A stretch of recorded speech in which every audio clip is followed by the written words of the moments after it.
ওয়ালাকাদ আতাইনা দাউদা সুলাইমানা ইলমা।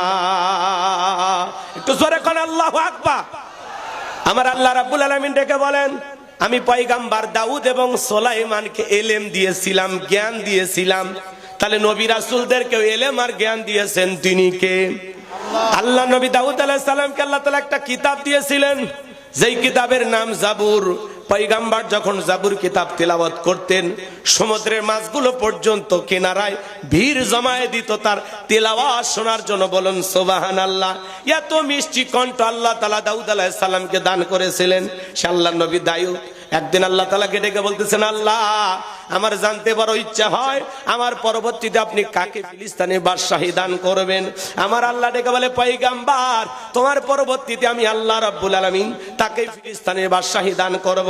আমার পক্ষ থেকে নিয়ামতে ভরা একটা সিন্ধুক যাবে, ওই সিন্ধুকের ভিতরে তিনটা জিনিস থাকবে। কোনটার নাম কি, কোনটা দিয়ে কি কাজ হবে, যে বলে দিতে পারবে বুঝতে পারবেন পয়গম্বর আমি আল্লাহ রাব্বুল আলামিন তাকে ফিলিস্তিনের বাদশাহী দান করব। জোরে বলুন আল্লাহু আকবার। আল্লাহ নবী দাউদ আলাইহিস সালাম তার জাতির মানুষদেরকে একত্রিত করে দাওয়াত দিতে লাগলেন, ও দেশের জনগণ শোনো দিয়া মন, আমি আল্লাহর নবী দাউদ তোমাদেরকে একটা প্রশ্ন করতে চাই। আল্লাহর পক্ষ থেকে একটা নিয়ামতে ভরা সিন্ধুক আসবে, ওই সিন্ধুকের ভিতরে তিনটা জিনিস কি কি থাকবে, কোনটার নাম কি, কোনটা দিয়ে কি কাজ হয়, তোমরা কি কেউ বলতে পারবা? পয়গম্বরের সামনে থাকা হাজার হাজার মানুষ মাথা নত করে চলে গেল, একটা প্রশ্নের উত্তর কেউ দিতে পারলো না। বলুন আল্লাহু আকবার। আল্লাহ নবী দাউদ আলাইহিস সালাম এইভাবে বেশ কয়েকদিন প্রচার চালাইতে লাগলেন। কোন মানুষই যখন বলতে পারলো না, পয়গম্বর চিন্তা করলে এতদিন বাহিরে প্রচার করলাম, এই কথাটা ঘরের ভিতরে প্রচার করা দরকার। এইবার আল্লাহ নবী দাউদ আলাইহিস সালাম তার ছেলে মেয়েদেরকে একত্রিত করলেন। আল্লাহ নবী দাউদ আলাইহিস সালাম তার ছেলে মেয়ের সংখ্যা ছিল 40 জন। জোরে কোন মারহাবা। কয়জন? আর আমাদের স্লোগান সন্তান দুইটার বেশি নয়, একটা হইলে ভালো হয়। আর আমার স্লোগান না হইলে আরো ভালো হয় না। আর টুনি মরার পরে কান্দারও কেউ নাই, বাঁচে থাকতে ডিস্টার্ব করারও কেউ নাই। কথা কন না কেন? সন্তান দুইটার বেশি নয়, একটা হইলে ভালো হয়। এই স্লোগান মুসলমানের স্লোগান না, এটা তামাম পৃথিবীর ইহুদি খ্রিস্টানেরা কৌশল করে মুসলমানের মাথার মধ্যে এই ভাইরাস ঢুকে দিয়েছে। কারণ তামাম পৃথিবীর জালেমেরা চায় মুসলমানের সংখ্যা কমুক না বাড়ুক। কারণ জালেমেরা আজকে পুরো পৃথিবীতে 700 কোটির উপরে মানুষ, এর মধ্যে মাত্র 200 কোটি মুসলমান। সংখ্যায় যদি আমরা 350 বা 400 কোটি মুসলমান হতে পারতাম, পৃথিবীর জালেমেরা মুসলমানের রক্ত নিয়ে খেলা করা তো দূরের কথা, মুসলমানের দিকে পাকা চোখে তাকানোর সাহস পৃথিবীর কোন জালেমের ছিল না। কথা বলে ঠিক না? সংখ্যায় কম জালেমেরা হয়েছে, জম কেড়ে নিতে চায় আমাদের দম। কথা কন? রাগ করতেছেন মনে হয় আপনারা? গভীর মনোযোগ দিয়ে কথাগুলো শুনে যাবেন বাজান। মুসলমানের সংখ্যা বাড়ানোর দরকার আছে না নাই? দিনাজপুরে ওয়াজ করতে গেলাম, এক মুরব্বী বাচ্চা নিয়ে আসে, বলে হুজুর দোয়া করে দেন। আমার চাচা এটা কি নাতি হয়? নাতি মানে এটা আমার সন্তান। আমি কি কোন চাচা এই বয়সে? হ্যাঁ এটা 11 নাম্বার। কয়টা? চুয়াডাঙ্গায় ওয়াজ করতে গেছিলাম, এক বেচারা অন্ধ চোখে দেখে না, 13টা বাচ্চা হয়েছে। কয়টা? হ্যাঁ। আর আপনি কি করলেন সারা জীবন? রাগ করতেছেন মনে হয় আপনারা? মন খারাপ করবেন না ভাই। সন্তান যদি দেয়, আমরা যে কায়দায় নেওয়া কম শুরু করছি, আল্লাহ তাআলাও কিন্তু কৌশল জানে কি না। আল্লাহ যখন আপনি নেওয়ার চিন্তা করবেন একটা, আল্লাহ একসাথে কিন্তু 8-10টাও দিতে পারে। কি জমজ দেওয়ার ক্ষমতা নাই? কথা বলেন না কেন? হচ্ছে না? হচ্ছে না? কয়েকদিন আগে নাইজেরিয়ার এক মহিলা একসাথে 11টা বাচ্চা জন্ম দিয়েছে। একসাথে 11টাই বাচ্চা আছে। মারহাবা কর। আল্লাহ চাইলে সম্ভব কিনা? বান্দা আছে কমানোর ধান্দায়, আল্লাহ আছে বাড়ানোর ধান্দায়। আমরা পরিবার পরিকল্পনা করি। পরিবার পরিকল্পনা করা কিন্তু খুব ভালো কাজ। পরিবার পরিকল্পনা করা বলতে কি বোঝেন? এই ছেলেকে ডাক্তার বানাবো, এরে ইঞ্জিনিয়ার বানাবো, এরে মুফতি বানাবো, এরে মুহাদ্দিস বানাবো, এরে মাদ্রাসায় পড়াবো, এরে কলেজে পড়াবো, এরে ইংলিশ মিডিয়ামে পড়াবো। এই যে বাচ্চাদেরকে নিয়ে পরিবার পরিকল্পনা করা, সন্তানদের ভবিষ্যৎ চিন্তা করা, এগুলো ভালো। কিন্তু আমরা তো করি মারিবার পরিকল্পনা, কোন ট্যাবলেটে টেনশন মুক্ত। কথা কয় না গো? রাগ করতেছেন মনে হয় আপনারা? রাগ করলে আমার করার কিছু নাই বাজান। আমি যে কথা বলতে চাই গভীর মনোযোগ দিয়ে শুনে যান। আল্লাহর নবী দাউদ আলাইহিস সালাম তার ছেলে মেয়েদেরকে একত্রিত করে ডেকে বলেন, ও আমার সন্তানেরা, আল্লাহর পক্ষ থেকে নিয়ামতে বড় একটা সিন্ধুক আসবে। ওই সিন্ধুকের ভিতরে তিনটা জিনিস থাকবে। কোনটার নাম কি, কোনটা দিয়ে কি কাজ হয়, তোমরা কি কেউ বলে দিতে পারবা? পয়গম্বরের বড় ছেলে বলতে পারে না, মেজো ছেলে বলতে পারে না, সবার ছোট 19 বছরের টকবগে যুবক, নাম তারা সুলাইমান। হাত তুলে বলেন লাব্বাইক আব্বাজান, আপনি যদি অনুমতি দেন আমি সুলাইমান বলে দিতে পারবো। ওই সিন্ধুকের ভিতরে তিনটা জিনিস কি কি থাকবে, কোনটার নাম কি, কোনটা দিয়া কি কাজ হবে, জোরে কোন মারহাবা। নবী দাউদ ডেকে বলে, বাবা তুমি ছোট মানুষ, না বুঝে একটা কথা বলো। পয়গম্বরের সন্তান সুলাইমান ডেকে বলে, আব্বা আমারে ছোট মনে করবেন না। আকাশে পাখি উড়ে যায়, দূর আকাশে পাখি উড়ে যায়, ওই পাখিটা উঠতে গিয়ে কি বলে একটা পাখি আর একটা পাখির সাথে, আমি সেই কথা বলতে পারি, বুঝতে পারি। ও আব্বা জান, আমার বয়স যখন 14-15 পার হয়ে গেছে, আমি যখন জঙ্গলের পাশ দিয়ে হেঁটে যেতাম, ওই জঙ্গলের একটা প্রাণী আর একটা প্রাণীর সাথে, একটা পশু আর একটা পশুর সাথে কি কথা বলে, কোন ভাষায় কথা বলে, আমি পশু প্রাণীর ভাষাও বুঝতে পারি, জোরে কোন মারহাবা। ও আব্বা জান, আপনি যদি অনুমতি দেন ওই সিন্ধুকের ভিতরে তিনটা জিনিস কি কি আছে, কোনটার নাম কি, কোনটা দিয়ে কি কাজ হবে বলে দিতে পারবো। আপনারা কি শুনতে রাজি আছেন? কারা কারা হাত তুলে দেখান তো বাজান। লিল্লাহে তাকবীর, লিল্লাহে তাকবীর। যদি আওয়াজ জোরে দেই, এই আওয়াজ যদি মহিলাদের কানে যায় তাহলে কি আমাদের গুনাহ হবে? বলেন তো, মুসলমান কাপুরুষের জাতি না বীরের জাতি? তাহলে মুসলমানের আওয়াজ এত দুর্বল দিলে চলবে না। কথা বলেন ঠিক না? মুসলমান কাপুরুষের জাতি নয়, মুসলমান বীরের জাতি। কথা বলে ঠিক না? আমাদের পিতা নাম কি জানেন? ইব্রাহিম খলিলুল্লাহ। নাম কি? মুসলিম জাতির পিতার নাম কি? ইব্রাহিম খলিলুল্লাহ। নমরুদের আগুনে পুড়েছেন, পড়ছে? কথা বলেন, আগুনে পড়ছে, আগুনে ফেলাইয়া দিয়েছে। আমরা সেই মুসলিম জাতির পিতা ইব্রাহিমের সন্তান। কথা বলেন, যারা আগুনে পড়তেও ভয় করে না। কথা বলে ঠিক কিনা? আমরা ইসমাইলের ভাই, যে ইসমাইল আল্লাহর খুশির জন্য ছুরির নিচে জবাই হইতেও রাজি। কথা বলেন ঠিক কিনা? সেই মুসলমান এই আওয়াজ দিলে চলবে না। কথা বলেন ঠিক কিনা? হ্যাঁ, যদি মুসলমানেরা আওয়াজ দেয়, বাতিলেরা লঙ্গি পরার টাইম পাবে না। কথা বলেন ঠিক কিনা? এজন্য আওয়াজ দিলে পুরুষের মতো দেন। লা ইলাহা ইল্লাল্লাহ, জোরে লা ইলাহা ইল্লাল্লাহ, জোরে। যার দিলে আছে আমার আল্লাহর ভয়, যার মনে আছে আমার আল্লাহর ভয়, আল্লাহ আল্লাহ সব সময়। আহার নিদিরা ভালো লাগে না এই দুনিয়া, ভালো লাগে না, ভালো লাগে শুধু ইল্লাল্লাহ, লা ইলাহা ইল্লাল্লাহ, জোরে লা লা ইলাহা ইল্লাল্লাহু মুহাম্মাদুর রাসূলুল্লাহ। জবান ছেড়ে এক বাক্যে পড়ছি সাল্লাল্লাহু আলাইহি ওয়াসাল্লাম। মঞ্চ উপস্থিত সম্মানিত উলামায়ে কেরাম, সামনে বসা পিতৃ সমতুল্য মুরব্বী বাবাজিরা, কলিজার টুকরা প্রাণপ্রিয় যুবক ভাইরা, ছোট্ট ছোট্ট সোনামানিকেরা, পর্দার আড়ালের সম্মানিত বলা সরলা আবেদা সালেহা খাতিজা ফাতেমার উত্তরসূরি আমার মা ও বোনেরা, প্রশাসনের সম্মানিত পুলিশের ভাইয়েরা, ডিবির ভাইয়েরা, জাতির বিবেক প্রিয় সাংবাদিক বন্ধুগণ, বিভিন্ন রাজনৈতিক দলের সম্মানিত নেতা কর্মী ভাইয়েরা, সবাইকে নিয়ে মহান রবের দরবারে সিজদাবনত চিত্তে কালিমাতুশ শুকুর আদায় করে পড়ছি আলহামদুলিল্লাহ।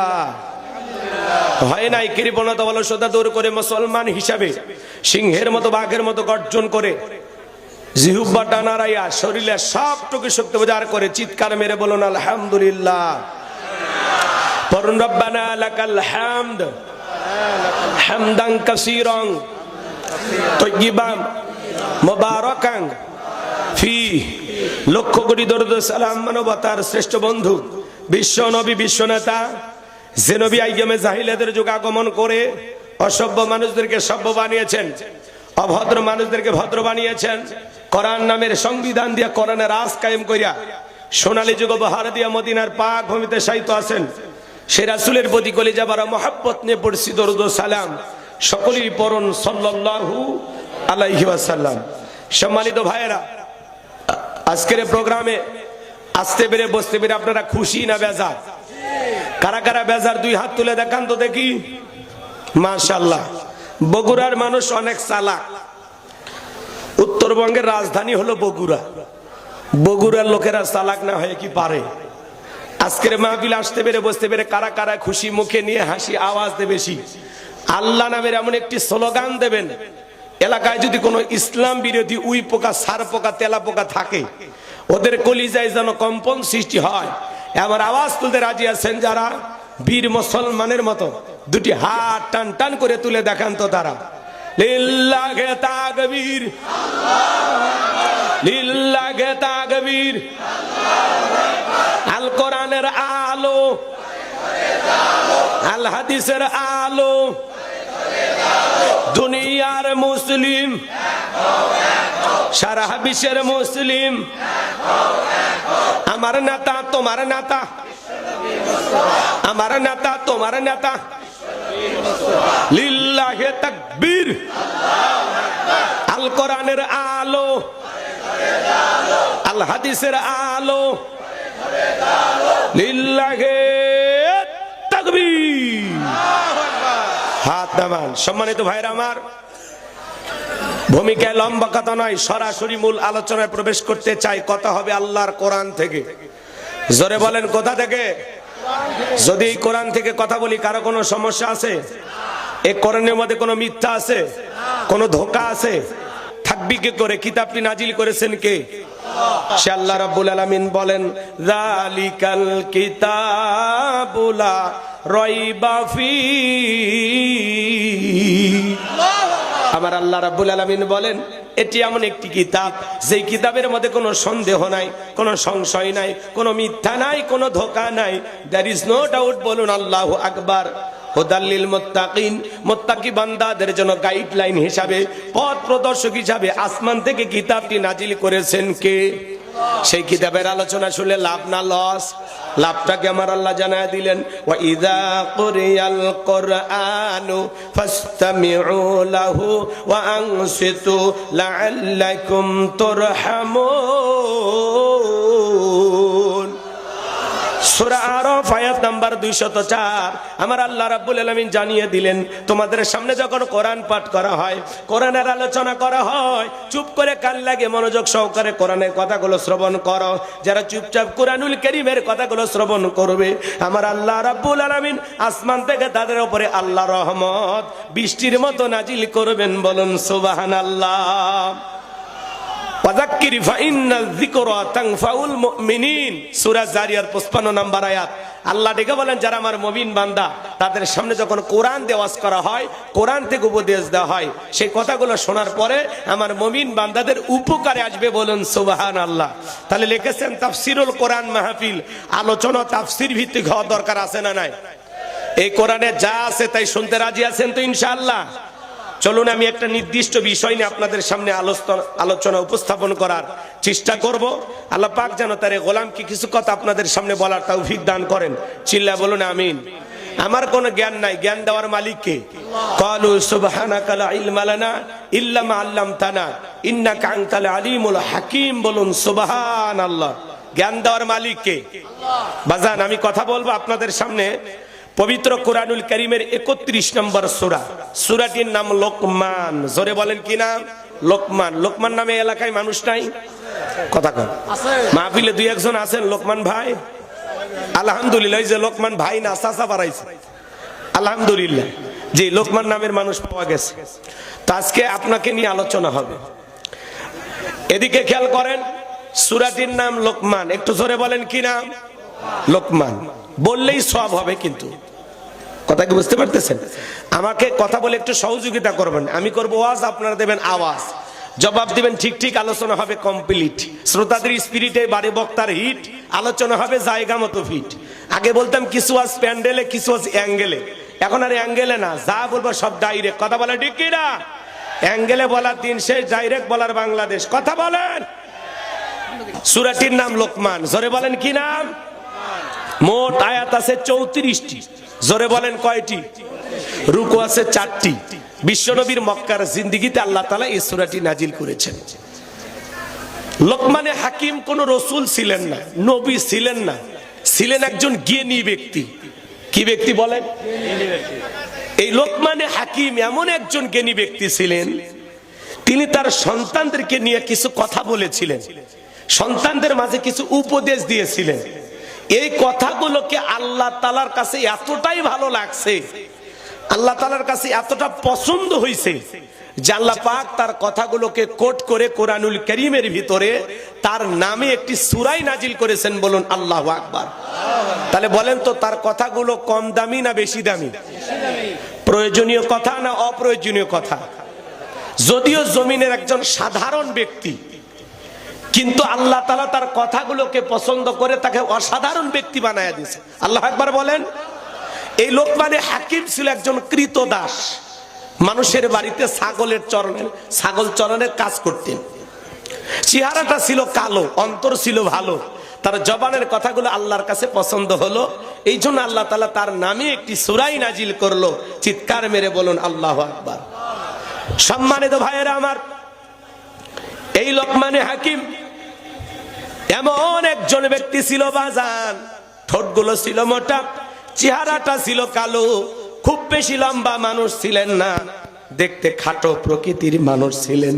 কিন্তু তিনি যখন মাঠের মধ্যে ছাগল ছেড়ে দিয়া আলোচনা শুরু করতেন, বয়ান বক্তব্য শুরু করতেন, হাজার হাজার মানুষ মুহূর্তের মধ্যে তার সামনে জড়ো হয়ে যেত। তিনি ময়দানে ছাগল ছেড়ে দিয়ে ওয়াজ শুরু করতেন, আর তার ওয়াজ শোনার জন্য শত শত মানুষ তার সামনে বসে যেত। তার মনিব একদিন বলল, লোকমান, লোকজন কি পাইছে তোমার কাছে? এত মানুষ কেন তোমার কাছে আসে? তো তাদেরকে জিজ্ঞাসা করলেন, তোমরা কেন লোকমানে হাকিমের কাছে আসো? বলে, আপনি তো জানেন না, আমাদের জীবন ঘনিষ্ঠ যে কোনো বিষয়ে যদি আমরা সমস্যায় পড়ি, লোকমানকে সে প্রশ্ন করলে লোকমান কি সুন্দর করে আমাদেরকে সেই প্রশ্নের উত্তর দিয়ে দেয়, আমাদের সমাধান দিয়ে দেয়। লোকমানে হাকিমকে আল্লাহ তাআলা অনেক জ্ঞান দিয়েছেন, আমরা তার কাছে আসি জ্ঞানের কথা শোনার জন্য। সুবহানাল্লাহ কোন? আমরা তার কাছ থেকে জ্ঞান সংগ্রহ করার জন্য আসি। তো অনেক লম্বা আলোচনা, ওই দিকে যাব না। লোকমানে হাকিমের জীবনী বা ঘটনা যদি বলতে চাই লম্বা হবে। শুধুমাত্র আমরা যেখান থেকে আলোচনাটা করলে আপনার জীবনে খুবই গুরুত্বপূর্ণ যেইটা দরকার, আমি সেই বিষয়টা তুলে ধরার চেষ্টা করব। আমার কথার সাথে জবাব দেন। আপনারা কি আদর্শ বাবা হতে চান? কথা বলা লাগবে। আদর্শ বাবা হতে চান? আপনাদের সন্তানকে আদর্শ সন্তান হিসেবে গড়ে তুলতে চান? আপনি আদর্শ বাবা হবেন কিভাবে, আর আপনার সন্তানকে আদর্শ সন্তান হিসেবে কিভাবে গড়ে তুলবেন, আজকের আলোচনার মাধ্যমে সেই মেসেজটা আপনাদেরকে দেওয়া হবে ইনশাআল্লাহ। জানার দরকার আছে না নাই বলেন? আচ্ছা, আমার দিকে খেয়াল করেন। এই লোকমানে হাকিম তিনি শুধু মাঠে ময়দানে ওয়াজ করতেন না, তার ঘরে তার সন্তানদেরকে ওয়াজ শুনাইতেন। সেই কথাটা আমি সামনে বলতেছি, তাহলে আমার কথা খেয়াল করবেন।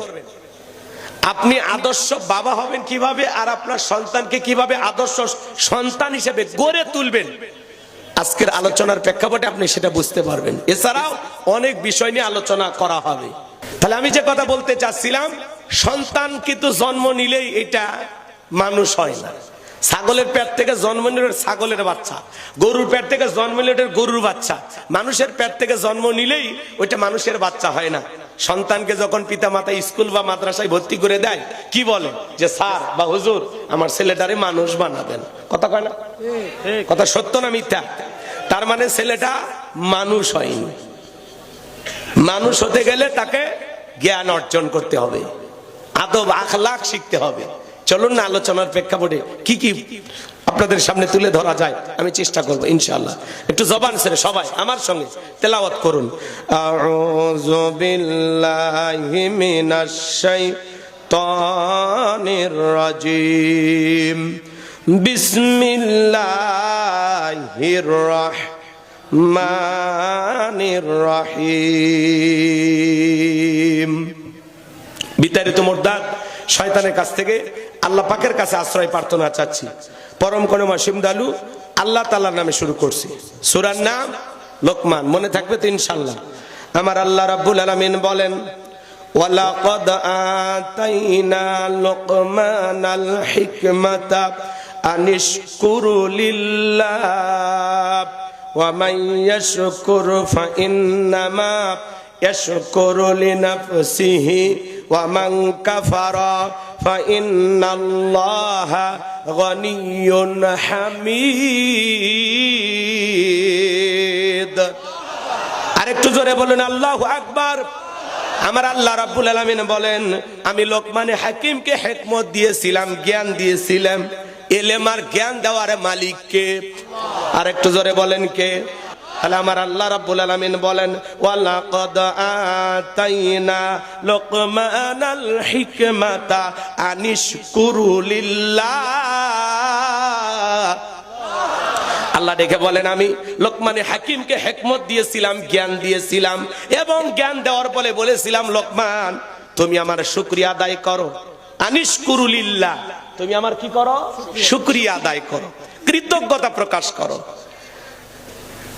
লোকমানে হাকিম আল্লাহ তাআলার শুকরিয়া আদায় করেছিলেন, কৃতজ্ঞতা প্রকাশ করেছিলেন। আল্লাহ যে তাকে ইলম দিয়েছিলেন, জ্ঞান দিয়েছিলেন, এইটা পাওয়ার পরে লোকমানে হাকিম আল্লাহর প্রশংসা আদায় করেছিলেন, আল্লাহ তাআলার কৃতজ্ঞতা আদায় করেছিলেন। এই কৃতজ্ঞতা আদায় করার কারণে, প্রশংসা আদায় করার কারণে লোকমানে হাকিমের সম্মান কমেছে না বেড়েছে? জোরে বলেন না। তাহলে আল্লাহ যদি বান্দাকে কোনো নিয়ামত দেয়, শুকরিয়া আদায় করা দরকার আছে না নাই? আল্লাহ পরে সুন্দর করে জানায় দিলেন, ওয়া মান ইয়াশকুরু ফাইন্নামা ইয়াশকুরু লিনাফসিহি ওয়া মান কাফারা ফাইন্নাল্লাহা গনিয়্যুন হামিদ। আমার আল্লাহ ডেকে বলেন, যারা প্রশংসা আদায় করে সে তার নিজের জন্য আদায় করে, আর যারা প্রশংসা আদায় করে না তাদের জেনে রাখা উচিত আমি আল্লাহ অমুখাপেক্ষী, আমি আল্লাহ নিজেই প্রশংসিত। বলুন সুবহানাল্লাহ। তাহলে প্রশংসা আদায় করলে কার লাভ? কথা কয় না, কথা কয় না, কথা বুঝতেছেন? যে প্রশংসা আদায় করবে তার লাভ। প্রশংসা আদায় করলে বান্দার লাভ, আল্লাহর কোনো লাভ নাই। প্রশংসা আদায় না করলে বান্দার লস, আল্লাহর কোনো লস নাই। তাম পৃথিবীর মানুষগুলো যদি একত্রিত হয়ে আল্লাহকে আল্লাহ বলে ডাক দেয়, আমার আল্লাহর সম্মান মর্যাদা বাড়ে না। তাম পৃথিবীর মানুষগুলো যদি একত্রিত হয়ে আল্লাহকে আল্লাহ বলে না ডাক দেয়, আমার আল্লাহর সম্মান মর্যাদা কমে না। আপনি ডাকলেও আমার আল্লাহ আল্লাহ, না ডাকলেও আমার আল্লাহ আল্লাহ। 5 বছর পরে ভোট দিয়ে নির্বাচন করে আল্লাহ হয় না। কথা বলেন। আপনি ডাকলেও আমার আল্লাহ আল্লাহ, না ডাকলেও আমার আল্লাহ আল্লাহ। ডাকলে বান্দার লাভ, আল্লাহর কোনো লাভ নাই। না ডাকলে বান্দার লস, আল্লাহর কোনো লস নাই। লাভ ক্ষতি যা বান্দার। কথা ক্লিয়ার? কেন আল্লাহর শুকরিয়া আদায় করবেন, এটা হলো জবাব। কেন আদায় করবেন না শোনেন। তাফসীরুল কোরআন মাহফিল লিখছেন না, শুধু এই শুকরিয়ার তাফসীর যদি করা হয় 3 দিন লাগবে, 3 দিন, তাও শেষ হবে না। এত কথা একটি আয়াতের ভিতরে আছে। আল্লাহু আকবার কোন। একটু অপেক্ষা করেন। কষ্ট হচ্ছে নাকি আপনাদের? কেন আল্লাহর শুকরিয়া আদায় করবেন না? আপনি যেদিন মায়ের গর্ভ থেকে পৃথিবীর জমিনে আসছিলেন বাজান, বলেন তো শরীরে কোনো পোশাক ছিল না? এই যে পোশাকটা পরে আছেন কে দিয়েছে? কে দিয়েছে? লজ্জা লাগে? একটু জোরে বলেন না আল্লাহ। একটু ভালোবেসে ডাক দেন, কে দিয়েছে? তাহলে মায়ের পেট থেকে জন্ম নেওয়ার সময় আমি যেদিন দুনিয়াতে আসছি, আমার শরীরে কাপড় পর্যন্ত ছিল না। আজকে যে হাজার হাজার টাকার কাপড় পরে আছেন, কে দিয়েছেন? এই যে এত বড় হইছেন, কে লালন পালন করছে? কি মনে করেন? একটু অপেক্ষা করেন, সামনে গেলে বুঝতে পারবেন হুজুর কি বুঝাইতে চাচ্ছে। আজকে আপনাকে আল্লাহ তাআলা এত নিয়ামত দিয়েছে, এত কিছু দিয়েছে, তারপরে আপনি আল্লাহর শুকরিয়া আদায় করেন না। কেন আদায় করেন না? আপনি এই পৃথিবীর জমিনে একটু হিসাব করে দেখেন, এক সময় আপনার পকেটে 5 টাকাও ছিল না, আজকে আপনি লক্ষ লক্ষ টাকার মালিক, কে দিয়েছে? আল্লাহ। এক সময় আপনার নামে 1 শতক জমিও ছিল না, আজকে আপনি কয়েক বিঘা জমির মালিক, কে দিয়েছে? আপনার ফুলফকিরে বাজারে কেউ চিনতো না, আপনি ওখানে একটা দোকান দিয়ে ব্যবসা করতেছেন, আলহামদুলিল্লাহ। এখানে দোকান দেওয়ার জন্য অনেকে স্বপ্ন দেখে। আপনি মালয়েশিয়া প্রবাসী, সৌদি আরব প্রবাসী, বিদেশে যান, লক্ষ লক্ষ টাকা ইনকাম করেন, অনেক মানুষ আপনার এই অবস্থানে যাওয়ার জন্য স্বপ্ন দেখে। অতএব নিজের অবস্থানে থেকে আল্লাহর শুকরিয়া আদায় করা লাগবে। আমি কৃষিক্ষেত্রে কাজ করি, আলহামদুলিল্লাহ। রিক্সা চালাই, ভ্যান চালাই, আলহামদুলিল্লাহ। আমার একটা ছোটখাটো ব্যবসা প্রতিষ্ঠান আছে, আলহামদুলিল্লাহ। আল্লাহ আমারে বিদেশে নেয়, আমি বিদেশে এসে ইনকাম করি, আলহামদুলিল্লাহ। এক কথায় নিজেকে আল্লাহ তাআলা যেখানে রেখেছেন আর আমার যতটুকু অবস্থান, নিজের অবস্থানে থেকে আমি শুকরিয়া আদায় করব। কথা বলেন? নিজের এদিকে খেয়াল করেন, নিজের অবস্থানে থেকে যদি শুকরিয়া আদায় করেন, আল্লাহ তাআলা আপনার অবস্থানটাকে আরো পরিবর্তন করে দেবেন। কত মানুষ দেখেন না বাজার রেল স্টেশনে ঘুমাইতেছে মাথার তলে ইট দিয়ে, তার চাইতে কি আপনি ভালো নাই? আপনার তো একটা ঘর আছে, হোক না মাটির ঘর, হোক না টিনের ঘর, ঘুমানোর একটা খাট আছে, মাথার তলে দিয়ে একটা বালিশও আছে। আল্লাহর এমনও বান্দা জমিনে আছে যে মাথার তলে ইট দিয়ে ঘুমায়। কথা বলেন? তারা ওই রেল স্টেশনে পড়ে থাকা মানুষের চাইতে কি আপনি ভালো নাই? রাস্তাঘাটে কত যাযাবর পলিথিন দিয়ে ঘর বানায় থাকে, তার চাইতে আপনি ভালো নাই? কেন আল্লাহর শুকরিয়া আদায় করবেন না? এই মুহূর্তে কত মানুষ হাসপাতালের বেডে শুয়ে কাতরাইতেছে, এই মুহূর্তে কত মানুষ দুনিয়া ছেড়ে বিদায় নিয়ে গেল, এই মুহূর্তে এই গ্রামেও দুই একজন মানুষ বিছানায় শুয়ে কাতরাইছে, মাহফিল আসার ভাগ্য হয়নি, তার চাইতে আপনি ভালো নাই? কেন আল্লাহর শুকরিয়া আদায় করবেন না? পা থেকে মাথা পর্যন্ত আল্লাহ তাআলা দেহের ভিতরে কোটি কোটি টাকার নিয়ামত দিয়েছে। পৃথিবীর কোন হাট বাজারে এরকম একটা আঙ্গুল কিনতে পাওয়া যায়? এরকম একটা চোখ কিনতে পাওয়া যায়? কে দিয়েছে? এত সুন্দর করে কে সৃষ্টি করছে? এই যে কথা যে বলতেছেন, বলার সুযোগ কে দিয়েছে? আর রহমান আল্লামাল কোরআন খালাকাল ইনসান আল্লামাহুল বায়ান। আল্লাহু আকবার। আরেকটু জোরে বলেন আল্লাহু আকবার। পারস্যের কবি শেখ সাদী রহমতুল্লাহ আলাইহি, পায়ের মধ্যে জুতা নাই, মনটা বড় খারাপ। আমি পারস্যের এত বড় কবি আর আমার পায়ে এক জোড়া জুতা নাই। পথ চলতে চলতে তাকায় দেখেন আল্লাহর এমন একজন বান্দা জমিনের মধ্যে বৈশা আছে যার দুইটা পা নাই।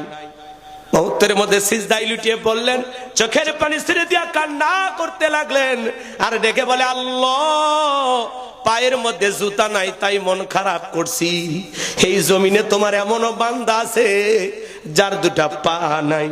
আল্লাহ আমি বড় অকৃতজ্ঞ, আমারে তুমি মাফ করে দিও। এই কথা বলে শেখ সাদী রহমতুল্লাহ আলাইহি সিজদায় অজরে চোখের পানি ছেড়ে দিয়া আল্লাহর কাছে কাঁদলেন আর শুকরিয়া আদায় করলেন। কুড়িগ্রাম জেলে একবার ওয়াজ করতে গেছিলাম বাজান, আমার সাথে অন্ধ হাফেজ সাহেব ওয়াজ করলেন, খাওয়া দাওয়া করতেছিলাম একসাথে, হঠাৎ করে বিদ্যুৎ চলে গেল। আমি বললাম, ভাই তাড়াতাড়ি আলোর ব্যবস্থা করেন, প্লেটের মধ্যে অনেক খাবার আছে, খাইতে গিয়ে সমস্যা হতে পারে। অন্ধ হাফেজ সাহেব আমার হাতটা ধরে বলে, হুজুর 52 বছর হয়ে গেল আমার বয়স, 52 বছর ধরে আমার চোখে কোনো আলো নাই, বিদ্যুৎ নাই। ও হুজুর, যে মা আমাকে জন্ম দিয়েছে মাটা দেখতে কেমন আমি জানি না, আমার বাবা দেখতে কেমন আমি জানি না। বড় হওয়ার পরে আমি বিবাহ করছি, মা বাবা বিবাহের ব্যবস্থা করে দিয়েছে। আমার স্ত্রীটা দেখতে কেমন, ফর্সা না কালা আমি জানি না। আল্লাহ আমাকে অনেকগুলো সন্তান দিয়েছে হুজুর, ছেলেগুলোর চেহারা কেমন আমি জানি না, মেয়েগুলোর চেহারা কেমন আমি জানি না। ও হুজুর, আসমানটা দেখতে কেমন আমি জানি না, জমিনটা দেখতে কেমন আমি জানি না। আল্লাহ আমারে ফর্সা বানাইছে না কালা বানাইছে আমি জানি না হুজুর। আল্লাহ পৃথিবীর জমিনে আমার চোখের আলো দেয় নাই, আমি মন খারাপ করি নাই। কিয়ামতের ময়দানে যেদিন আল্লাহ তাআলা আমার চোখের আলো ফেরায় দেবে, সেই দিন চোখের আলো পাইয়া সর্বপ্রথম জানো আমি আমার চোখ দিয়ে আমার মালিক আল্লাহকে দেখতে পাই। একটু চিৎকার মেরে বলুন সুবহানাল্লাহ। একটা অন্ধ ব্যক্তির সান্ত্বনা কোথায়? অন্ধ মানুষ কোরআনের হাফেজ আর চোখ থাকার পরে দেখেও কোরআন পড়তে পারি না। কথা বলেন, এই চোখের হক কি আদায় করলাম? কত মানুষ আহারে বাবা কথা বলতে পারে না, কত মানুষ দুইটা হাত অচল, আমরা কি বলি লুলে, দুইটা পা চলতে পারে না, ল্যাংরা বলেন, বলেন না? কান আছে ডাক দেন দাদা দাদা, আদা বাড়িত নাই, কি কানটা ছসা, বয়রা কয়ে ডাক দেন না, কথা বলেন না ভাই? এরকম হচ্ছে কিনা বলেন? আহারে সব ঠিক, জবান দিয়ে কথা বলতে পারে না, লোকটা বোবা। আল্লাহ আপনারে পুরুষ বানাইছে, মা বোন যারা শুনতেছে নারী বানাইছে। এর মাঝখানে আর কিছু আল্লাহ বানাই। আল্লাহ চাইলে আপনাকে আমাকে হিজড়া বানাইতে পারতো না? কথা বলে না ভাই? রাস্তায় যে লোকটা ভিক্ষা করে, আল্লাহ চাইলে ওই জায়গায় আপনাকে আমাকে বসাই দিতে পারতো না? তাহলে কেন আল্লাহর শুকরিয়া আদায় করবেন না? কিশোরগঞ্জে ওয়াজে গেছিলাম, এক লোক হাওয়াই মিঠা বিক্রি করতো গ্রামে গ্রামে ঘুরে। সেই লোককে আল্লাহ 150 বিঘা জমির মালিক বানাইছে। লোকটা হাত ধরে কাঁদে আর বলে, হুজুর কয়েক বিঘা মসজিদ মাদ্রাসায় দিয়ে দিছি, আমি এক সময় 3 বেলা খাইতে পারতাম না, আল্লাহ আমাকে 150 বিঘা জমির মালিক বানাইছে, কয়েকবার আমি হজ করছি। তাহলে দেখেন আল্লাহ আপনাকে কোন অবস্থান থেকে কোথায় নিয়ে আসছে, একবার শুধু তাকায় দেখেন যে আল্লাহ তাআলা আপনাকে কত নিয়ামত দিয়েছে। কেন আল্লাহর শুকরিয়া আদায় করবেন না? যতটুকু দিয়েছে ততটুকু পেয়ে শুকরিয়া আদায় করতে হবে কার? আরো জোরে বলেন কার? মুসা আলাইহিস সালামের এক উম্মত ডেকে বলে, পয়গম্বর সম্পদ এত বাইরে গেছে, আল্লাহরে বলবেন কোন আমল করলে সম্পদ কমে যাবে, এই আমলের কথাটা আপনি জেনে আসবেন। মুসা আলাইহিস সালাম তুর পর্বতে আল্লাহর সাথে কথা বললেন। এক পর্যায়ে আল্লাহ বললেন, পয়গম্বর কিছু জানার আছে? বলে হ্যাঁ, আমার এক উম্মত জানতে চায় তার নাকি অনেক সম্পদ হয়েছে, সে একটু সম্পদ কমানোর আমল জানতে চায়। আল্লাহ বলে তোমার উম্মতকে জানায় দাও, সে যেন কম কম আমার প্রশংসা আদায় করে, কম কম শুকরিয়া আদায় করে। উম্মতের সাথে দেখা হয়ে গেল, ডেকে বলে, পয়গম্বর আল্লাহ তাআলা আমার ব্যাপারে কিছু বলেছেন? বলে হ্যাঁ বলেছে, আপনি একটু কম কম আল্লাহর শুকরিয়া আদায় করবেন, তাহলে আপনার সম্পদ কমে যাবে। উম্মত ডেকে বলে, পয়গম্বর আপনি আল্লাহর নবী হয়ে কেমনে এই কথা বললেন যে আল্লাহ তাআলা আমার এত নিয়ামত দিয়েছে, এত ভালো রেখেছে, কেন সে আল্লাহর প্রশংসা আদায় করব না? আজ থেকে আমি আরো বেশি বেশি করে আমার আল্লাহর শুকরিয়া আদায় করব। ওই লোকটা যখন বেশি বেশি করে আলহামদুলিল্লাহ বলতে লাগলেন, আগের চাইতে আল্লাহ তাআলা তার সম্পদকে দ্বিগুণ বানায় দিলেন। বলুন সুবহানাল্লাহ। এইজন্য আল্লাহ রাব্বুল আলামিন বলেন, লা ইন শাকারতুম লা আযীদান্নাকুম ওয়া লা ইন কাফারতুম ইন্না আযাবি লাশাদীদ। আল্লাহ বলেন, নিয়ামত পাওয়ার পরে যারা শুকরিয়া আদায় করে আমি আল্লাহ তাদের নিয়ামত গুলোকে বাড়ায় দেই, আর যারা নিয়ামত পাওয়ার পরে না শুকরিয়া আদায় করে অকৃতজ্ঞ হয় আমি আল্লাহ তাদের নিয়ামত গুলোকে ছিনায় নেই। চিৎকার মেরে বলুন নাউজুবিল্লাহ। শুধু নিয়ামত ছিনায় নেই না, তাদের জন্য কঠোর আযাব শাস্তির ব্যবস্থা আছে। জোরে বলেন নাউজুবিল্লাহ। তাহলে সব সময় প্রশংসা হবে কার? সুখে থাকলে প্রশংসা হবে কার? দুঃখে থাকলে প্রশংসা হবে কার? আপনারা সবাই কেমন আছেন? আলহামদুলিল্লাহ। অনেকে যখন জিজ্ঞাসা চাচা কেমন আছেন, গরিবের থাকা না থাকা হুজুর কোন মধ্যে দিনকাল যাচ্ছে, আলুর দাম নাই, ব্যবসা বাণিজ্য খুবই খারাপ, গরিবের দিন হুজুর কোন মধ্যে আছে আলহামদুলিল্লাহ। মানে সেই 7 মাথা 3 মাথা রাজা বিরাট স্বর্গসী পানি তোলা ফুল ফকিরিয়া সব ঘুরে আছে, তারপরে আলহামদুলিল্লাহ। কথা কন নাকি আপনারা? আপনাকে যখন বলা হচ্ছে ভাই কেমন আছেন, এত কৈফত না, এত কথা না, ডাইরেক্ট বলেন আলহামদুলিল্লাহ। আল্লাহ যে অবস্থায় রাখছে আলহামদুলিল্লাহ। আপনি এত পেছান কে? কথা কন নাকি আপনারা? এরকম লোক আছে না? নাই ভাই, গরিবের থাকা না থাকা আমাদের দিন, ভাই গেলেই কি না গেলেই কি, আমাদের দিন রাত সমান। এটা মানুষের জবাব হইল নাকি? কথা বলেন না কেন আপনারা? কেন আল্লাহর শুকরিয়া আদায় করবেন না? একটু ভাবেন, নিজের বিবেককে প্রশ্ন করেন, কেন আল্লাহর শুকরিয়া আদায় করবেন না? আল্লাহ কি দেয়নি আপনারে? এই সুস্থতা আল্লাহর দেয়া সবচেয়ে বড় নিয়ামত। যখন একটু অসুস্থ হন টের পান না? হ্যাঁ, অসুস্থ হলে টের পাওয়া যায় না?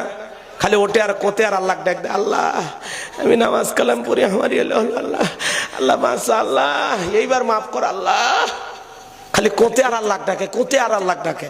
আল্লাহ দয়া করে বান্দাকে একটু সুস্থ করে দিছে, এমন ভাব নিয়ে তখন চলাফেরা করে মনে হয় কোন রোগ ওরে স্পর্শই করেনি। এই লোকটা জীবনে অসুস্থই ছিল না। কথা বলেন। যখন বেকায়দায় পড়ে যায় তখন আল্লাহরে ডাক দেয়। মসজিদের ইমাম সামনে একজন হেঁটে যাচ্ছে, ভাই আসসালামু আলাইকুম, কই যান? কয় দাড়িদহ বাজার যাচ্ছি। কেন? কয় গরু কেনার জন্য। তো বলছে ভাই ইনশাল্লাহ বলেন। কয় হুজুর এই জন্য আপনাদেরকে ভাল লাগে না, খালি আলু ভর্তার মধ্যে লোক ঢুকে দেন। দাড়িদহ হাতে আছে, গরু পকেটে আছে, টাকাটা মাঝখানে ইনশাল্লাহ বলা লাগবে কেন? সব জায়গায় খালি ফতুয়া। তো হুজুর মনটা খারাপ করলো, আর কি করবে? পরে আসরের পরে ওই একই ব্যক্তির সাথে আবার দেখা, জিজ্ঞাসা করছে ভাই কি অবস্থা? ঘটনা কি ঘটছে জানেন? দাড়িদহ বাজারে গেছে, গরু একটা পছন্দ করছে, পকেটে হাত দেয়, পকেট খালি লম্বা হয়। লক্ষণ ভালো না খারাপ? পকেট মার সুযোগ বুঝা বেলের দিয়ে কাইটে নিয়ে নিয়েছে, ওটি আর পাইনি। এইবার হুজুর বলতেছে ভাই কি অবস্থা কি? বলছে ইনশাআল্লাহ টাকা চুরি হয়ে গেছে, ইনশাআল্লাহ গরু কেনা হয়নি, ইনশাআল্লাহ বাড়ির দিকে যাচ্ছি, বেঁচে থাকলে আবারও দেখা হবে ইনশাআল্লাহ। সে ইনশাআল্লাহ বললোই চালান পাতি হারানোর পরে। কথা ঠিক কিনা? আমরা মানুষ সোজা থাকতে আল্লাহরে ডাকি না, যখন একটু বেকা হয়, বিপদে পড়ি, মুসিবতে আসে, ব্যবসা বাণিজ্য খারাপ হয়, বইয়ের গুতানি মাদানি খায়, তখন কয় না বিপদে আছে হুজুর, আল্লাহ রক্ষা করো। কথা কি বুঝতে পারতেছেন? নাকি এলো আর শুনবেন না, দোয়া করে দেবো? তাহলে সুখে থাকে আর দুঃখে থাকে প্রশংসা হবে কার? আল্লাহ। জোরে বলেন। জীবনে যদি কোনো সমস্যায় পড়ি কার কাছে বলবো? ফেসবুকে পোস্ট করব? শোনেন, আপনার যদি স্যান্ডেলের একটা ফিতাও লাগে তাও পৃথিবীর কারো কাছে চাইবেন না, এটা আল্লাহর কাছে চাইবেন। কথা কয়, তিনি আমাদের রব, তিনি আমাদেরকে দিবেন সব। চাওয়া আমি আল্লাহর কাছে চাইবো। কথা ক্লিয়ার? তাহলে সুখে থাকলে প্রশংসা হবে কার? দুঃখে থাকলে প্রশংসা হবে কার? খেয়ে থাকলেও প্রশংসা হবে কার? না খেয়ে থাকলেও প্রশংসা হবে কার? তাহলে সব সময় জবান দিয়ে বলতে হবে আলহামদুলিল্লাহ, সর্ব অবস্থায় আলহামদুলিল্লাহ। আল্লাহ যে হালতে রাখুক আলহামদুলিল্লাহি রাব্বিল আলামিন। পারলে পুরো আয়াতটাই পড়বেন, পারবেন না? আলহামদুলিল্লাহি রাব্বিল আলামিন পারবো তো ইনশাআল্লাহ। তাহলে আয়াতটাকে মোটামুটি বুঝছেন? কথা কয় না? আপনার প্রশংসার জন্য আল্লাহ দিন ঠিকই নাই। কথা বোঝেন? প্রশংসা আদায় করলে বান্দার সম্মান মর্যাদা আল্লাহর কাছে বেড়ে যায়। যত বেশি প্রশংসা করবেন তত সমাজের চোখে আল্লাহ আপনার ইজ্জত সম্মান বাড়ায় দিবে।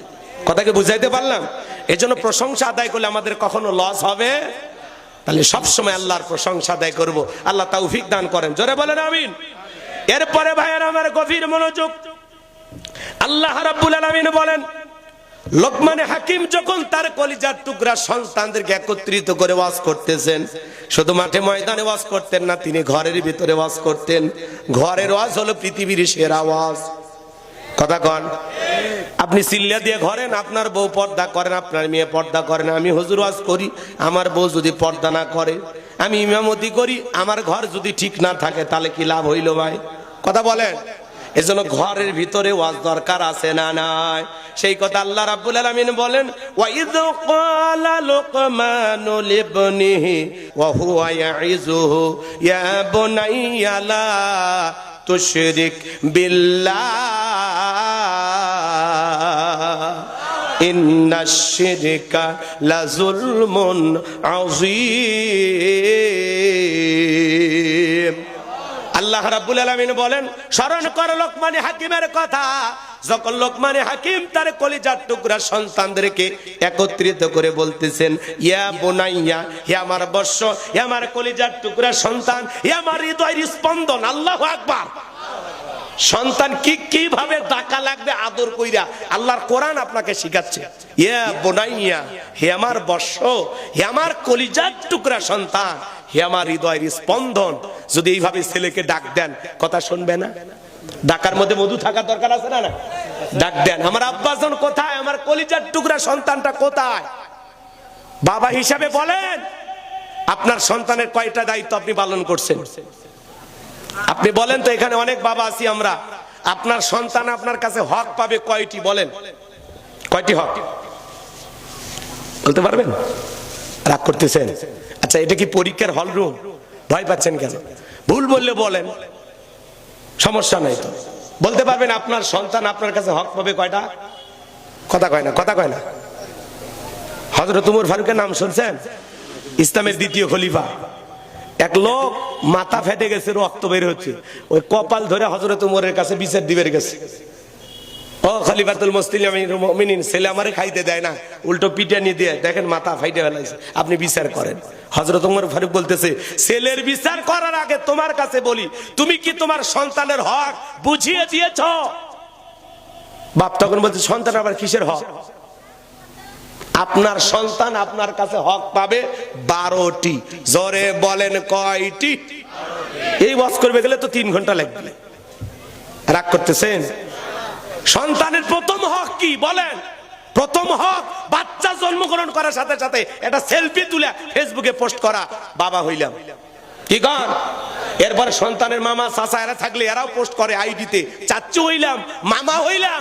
যেই মহিলা বাচ্চা ডেলিভারি করছে ওই ক্লিনিকে ওই অবস্থায় খালি কোনো মতে মুছিছে, কথা কর না কে, কোনো মতে বাচ্চার এই ময়লাগুলো হালকা একটু মুছে ওই অবস্থায় একটা ছবি তুলে ফেসবুকে পোস্ট করে। অনেক কষ্টের পরে মা হওয়ার স্বাদ বুঝলাম। তাহলে সন্তান জন্মগ্রহণ করার সাথে সাথে প্রথম দায়িত্ব সেলফি তুলে ফেসবুকে দেওয়া। ইহাতে কুরবানির সব পাওয়া যায়, হজের সব পাওয়া যায়। সুবহানাল্লাহ কোন দেখছেন, চালাক আছে বগুড়ার মানুষ, বাবা বোঝা লাগবে।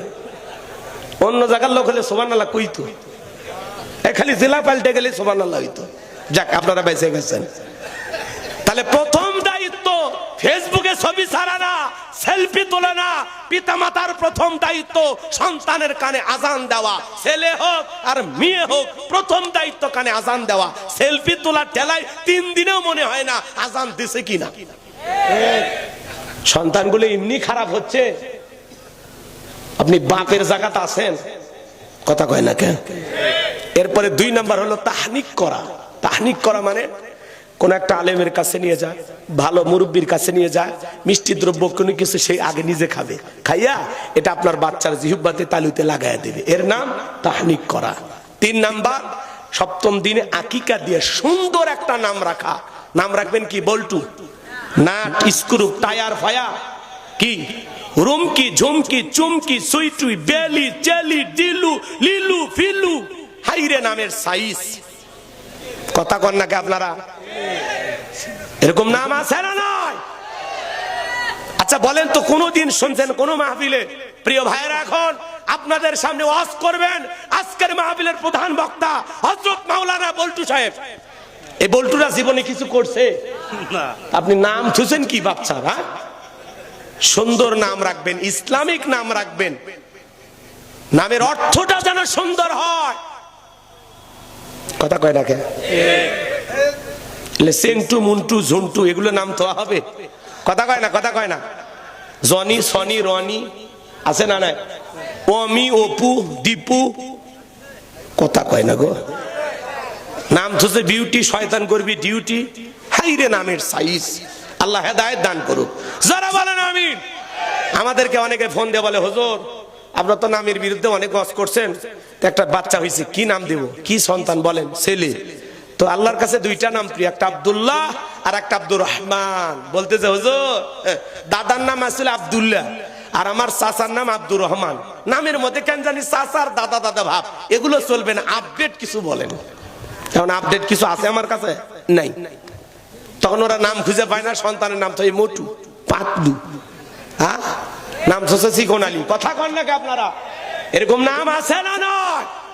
সুন্দর একটা নাম রাখতে হবে। তবে আলহামদুলিল্লাহ আমি নিয়ত করেছি, আপনারা নিয়ত করলে করতে পারেন আমার সাথে। আল্লাহ যদি আমাকে আরেকটা পুত্র সন্তান দান করে, আমি তার নাম রাখবো ওসমান হাদি। কথা বলেন। আমার ভাই ভারতের আধিপত্যের বিরুদ্ধে কথা বলে, ভারতের আগ্রাসনের বিরুদ্ধে কথা বলে, ওই জালেমেরা, বেঈমানেরা টার্গেট করে আমার ভাই শরীফ ওসমানকে বিদায় করে দিয়েছে। এই জন্য মনে রাখবেন, এই বাংলাদেশের পক্ষে, সার্বভৌমত্বের পক্ষে, ইনসাফের পক্ষে কথা বলার কারণে আমার ভাই তরুতাজা একজন মানুষ শরীফ ওসমান জীবন দিয়েছে। মনে রাখবেন, একজন ওসমান বিদায় নেবে, তার রক্তের ফোঁটায় লক্ষ লক্ষ ওসমানের জন্ম হবে।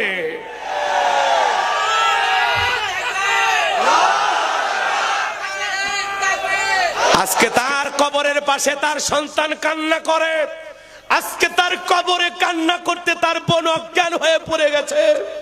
আজকে তার ভক্তবৃন্দ, ভালোবাসার মানুষেরা কবরের পাশে দাঁড়ায় বলতেছে, ভাই আমাদেরকে কি বাতাসা খাওয়াবো না?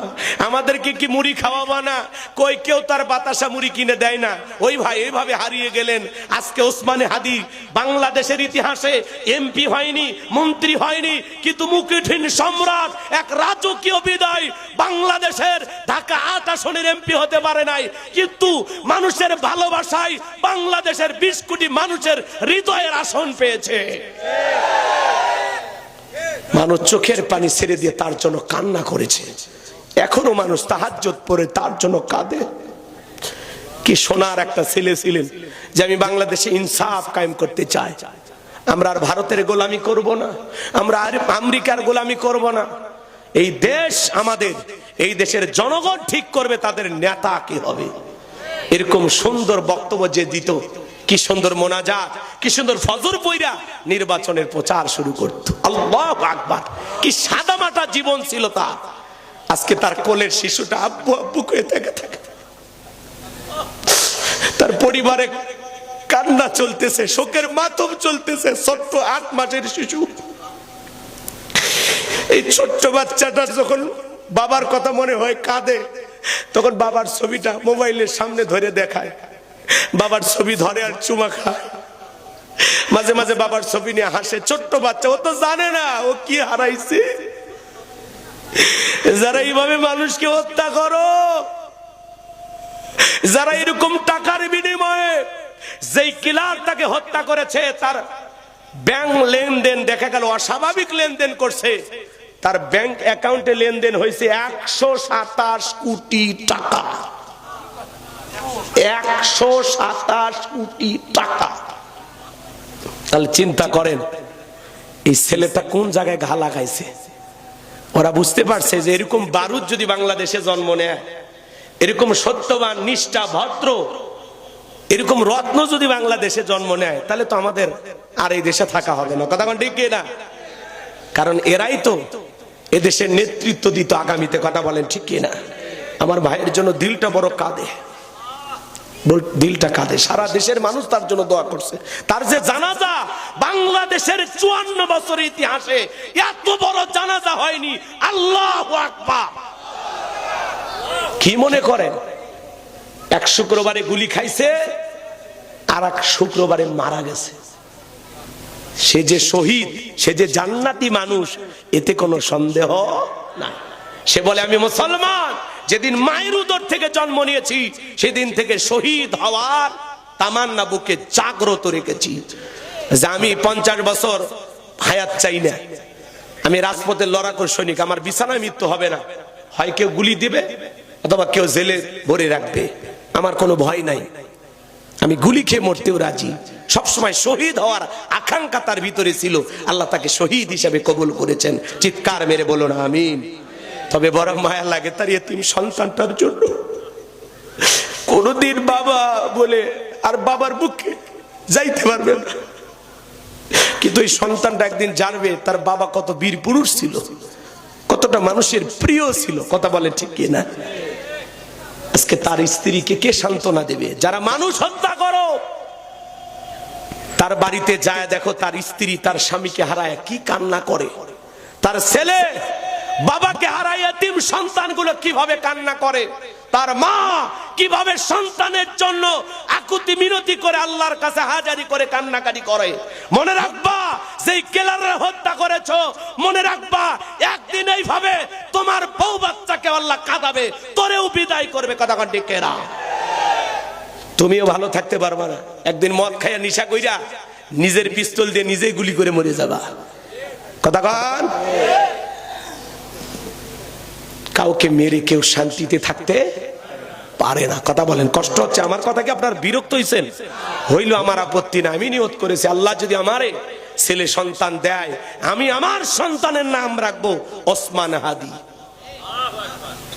আমরা ওসমান হাদিদের হেরে যেতে দিব না। ওরা যদি হেরে যায়, হেরে যাবে বাংলাদেশ। কথা বলেন ঠিক কিনা?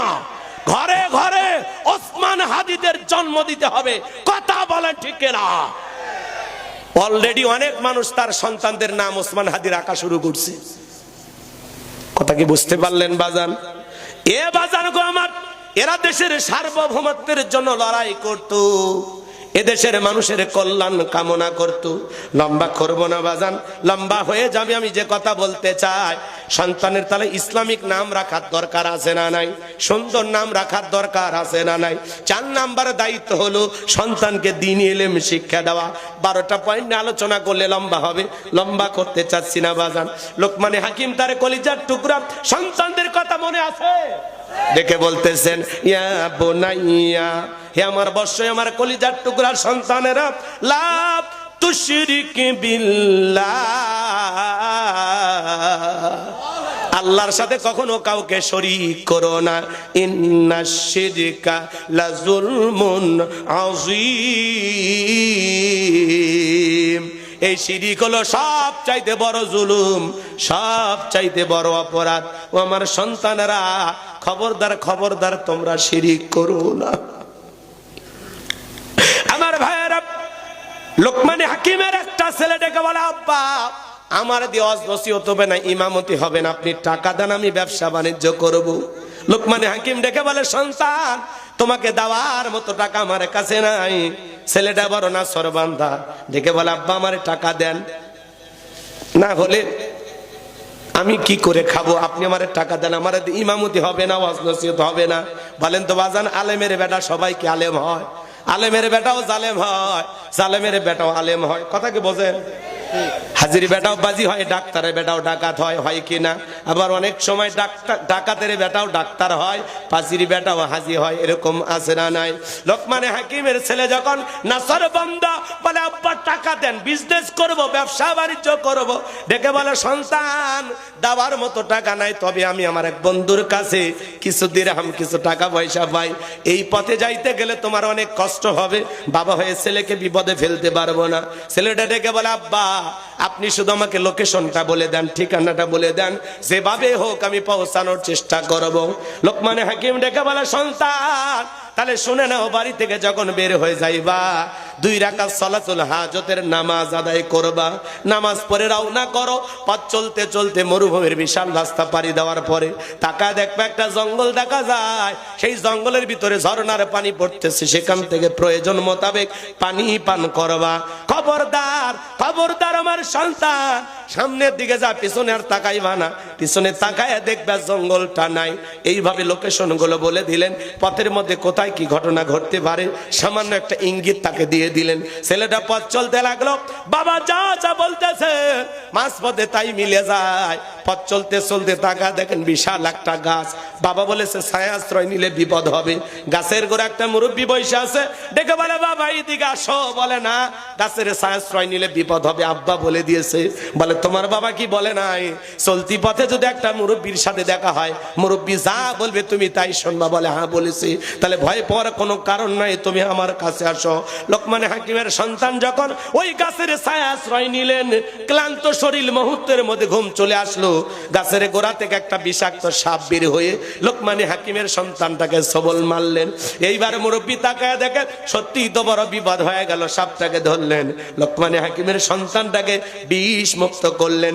এরপরে ধারলো একটা অস্ত্র দিয়া সাপটাকে মাছ বরাবর একটা টুকরো করে ফেলে দিয়া, পিছনের অংশ ফেলায় দিয়া, মাঝখানের টুকরোটা, মাথার অংশটা লোকমানে হাকিমের সন্তানের ব্যাগের ভিতরে রেখে দিলেন। ঘুম থেকে যখন জাগ্রত হয়েছে, ডেকে বলে, বাবা সত্যি তোমার বড় বিপদ হয়েছিল, বিষাক্ত সাপ তোমার সবল মারছে, আমি তোমার বিষ মুক্ত করছি, ভয়ের কোনো কারণ নাই। এইবার লোকমানে হাকিমের সন্তান বিপদে পড়ার আগে আর বাবা আগেই বলেছে, বিপদের আগে আর পরে 2 রাকাত সালাতুল হাজতের নামাজ আদায় করবা। এইবার 2 রাকাত সালাতুল হাজতের নামাজ আদায় করলেন। মুরব্বীকে বলে, মুরব্বী ওই জনবসতি এলাকায় যায় বাবার পরিচয় দিলে তারা সেই দ্বীপের রাস্তাটা আমারে দেখায় দেবে। বলে, ঠিক আছে বাবা চলো, আমি যদি তোমার সঙ্গী হই তোমার কি কোনো আপত্তি আছে? বলেন, আমার কোনো আপত্তি নাই। এইবার ওই জনবসতি এলাকায় যখন যায় পরিচয় দিয়েছেন, আমি লোকমানে হাকিমের সন্তান, সবাই আদর করতে লাগলেন, ভালোবাসা দিতে লাগলেন। বলেন তো বাজান, কোরআনের পাখি আল্লামা সাইদি হুজুরের ছেলে যদি আপনাদের এলাকায় এসে বলে আমি সাইদি হুজুরের বেটা, আপনারা কি ভালোবাসা দেবেন কিনা? কথা বলা লাগবে, দেবেন কিনা? ডক্টর মিজানুর রহমান আজারি ভাই, তার ছেলে যদি আপনাদের এলাকায় আসে ভালোবাসা দেবেন কিনা? বলেন। বাবার কারণে ছেলেটাকে সম্মান করবেন, কারণ তার বাবাকে আপনারা আগে থেকেই ভালো মানুষ হিসাবে চেনেন। কথা কওয়া লাগবে। লোকমানে হাকিমের সুনাম সুখ্যাতি মানুষ আগে থেকেই জানতো। এই জন্য ছেলেকে বড় আদর করতে লাগলো। কেউ খাইতে দেয়, কেউ বসতে জায়গা দেয়, কেউ ঘুমানোর ব্যবস্থা করে দেয়। তো কয়েকদিন সেখানে থাকলেন। লম্বা ঘটনা। বাবা আগেই বলেছে ওখানে একটা সুন্দরী মেয়ে আছে, বিয়ে করা যাবে না, বিয়ে করলেই বিপদ হবে। কিন্তু মুরব্বীরা বলতেছে, বাবা তুমি কি বিয়ে করছো? কয় না, করি নাই। কয় এলাকা একটা পাত্রী আছে, যদি কিছু মনে না নাও পাত্রীটা শুধু দেখো, বিয়ে করো আর না করো। কথা বোঝেন নাই? তো মুরব্বীদের জোরাজুরিতে লোকমানে হাকিমের ছেলে চিন্তা করলো পাত্রী দেখলে কি আর হবে। কথা বোঝেন নাই? এ যুবক যারা বিয়ে করনি, তোমরা পাত্রী দেখতে যাও, কারে নিয়ে যাবা? দুলা ভাই রে, বন্ধু বান্ধব রে, খবরদার। বিয়ের পাত্রী দেখার জন্য কোন দুলা ভাই, বড় ভাই, ছোট ভাই, জ্যাঠাতো ভাই, বন্ধু বান্ধব এদেরকে নিয়ে যাওয়া যাবে? জায়েজ নাই, জায়েজ নাই।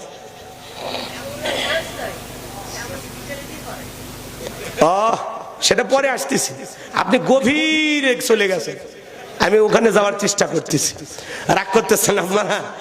আমার ভাইয়েরা শোনেন, এই যুবক, পাত্রী যদি দেখতে চাও নিজের মা আর বোনটারে সঙ্গে নিয়ে যাবা। নিজের মা আর নিজের বোন, বোন মায়ের পেটের বোন। কথা কয় না কেন? ভাবিকে সাথে নিবে না। হ্যাঁ, ভাবিরে নিলে ভেজাল আছে। ভাবি চাইবে তার চাইতে কম সুন্দরী যেন বউ হয়। ভাবির চাইতে বেশি সুন্দরী হলে ভাবির তো যত্ন থাকবে না, ভাবির ভাব মোশানটা কমে যাবে।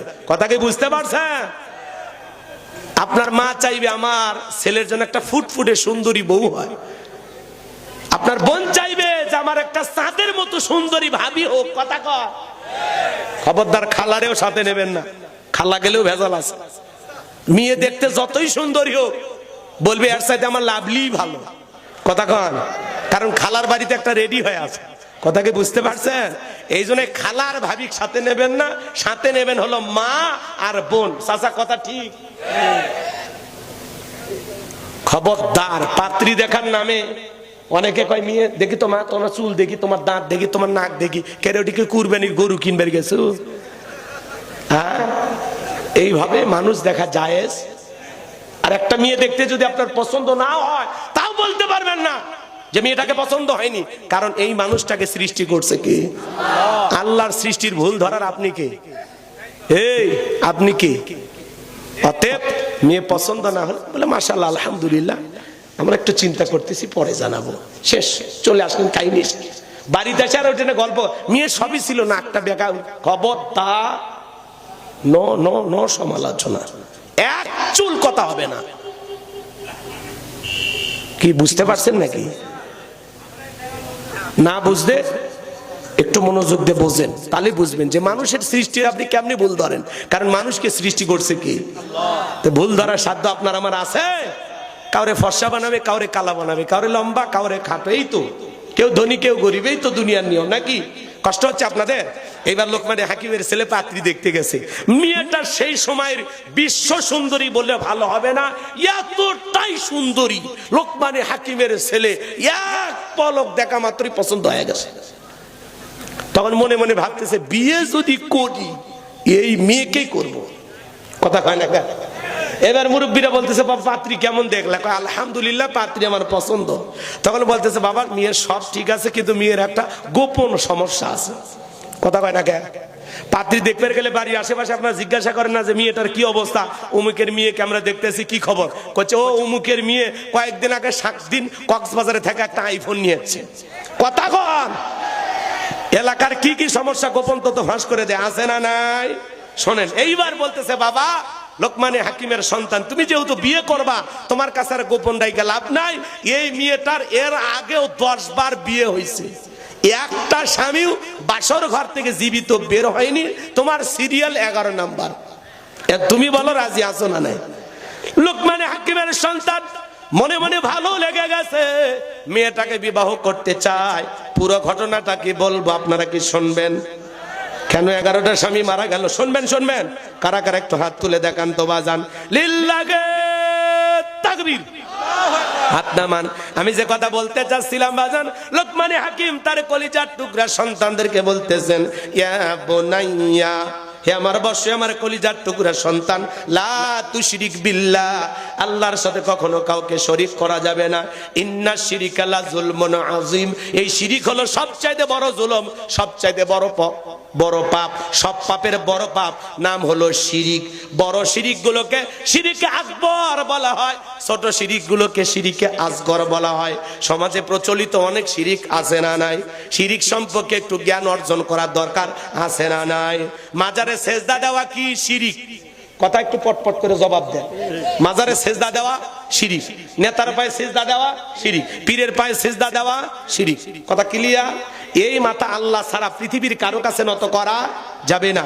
ইয়্যাকা না'বুদু ওয়া ইয়্যাকা নাস্তাঈন, আমরা তোমার ইবাদত করি, তোমার গোলামি করি, সাহায্য তোমার কাছে চাই। যদি কিছু চাওয়া লাগে মাজারে সিজদা দেয়া না, মসজিদে সিজদা দেয়া আল্লাহর কাছে চাইতে হবে। আপনি মাজারে কি চান? মাজারের পীরের কোন ক্ষমতা আছে আপনারা কিছু দিতে পারে? আপনি ছেলে মেয়ে যা চাওয়ার আল্লাহর কাছে চাইবেন। ইব্রাহিম খলিলুল্লাহ, তাকে আল্লাহ ৮৬ বছর বয়সে সন্তান দিয়েছে। এই যে ময়মনসিংহে ২ বছর আগের ঘটনা, ৭৫ বছরের এক মুরব্বিকে আল্লাহ বেটার বাপ বানাছে। তা আল্লাহ চাইলে সম্ভব না? কথা বলে না কেন? আমার এক পরিচিত ডাক্তার মানুষ, আর বইয়ের বাচ্চা হয় না, ২৯ বছর পরে দাম্পত্য জীবনে আল্লাহ বাচ্চা দিয়েছে। আর আপনি মাজারে যা ছাগল মানত করেন, কথা বল না কে? মাজারে যা গরু ছাগল দিয়া ছেলে চাইতেছে, একটা বেটা দে রে বাবা, একটা বেটা দে, তুই না বেটা দিলে আব্বা বেটা দেবে কে? আছে না না? আপনি যে কায়দায় চাইতেছেন, মাজারে পীর সাহেব কি ছেলে মেয়ের কারখানা খুলে বসে আছে? চাইলেন আর একটা রেডিমেড হাতে ধরায় দিল। আমার ভাইয়েরা, আল্লাহ তাআলা এতটাই খুশি হয়ে গেলেন, লোকমান তুমি তোমার সন্তানদেরকে আমার সাথে পরিচয় করায় দিলা, আমি আল্লাহ বড় খুশি হয়ে গেলাম। এইবার আমার আল্লাহ কত সুন্দর করে লোকমানকে ডেকে বলে, লোকমান এইবার আমার দায়িত্ব তোমার সন্তানদের সাথে তোমার পরিচয় করায়া দেওয়া। আল্লাহ 14 নম্বর আয়াতে সুন্দর করে জানিয়ে দিলেন, ওয়াসাইনাল ইনসানা বিওয়ালিদাইহি হামালাতুহু উম্মুহু ওয়াহানান আলা ওয়াহানিন ওয়া ফিসালুহু ফি আমাইনি আনিশকুরলি ওয়ালিওয়ালিদাইক ইলাইয়াল মাসির।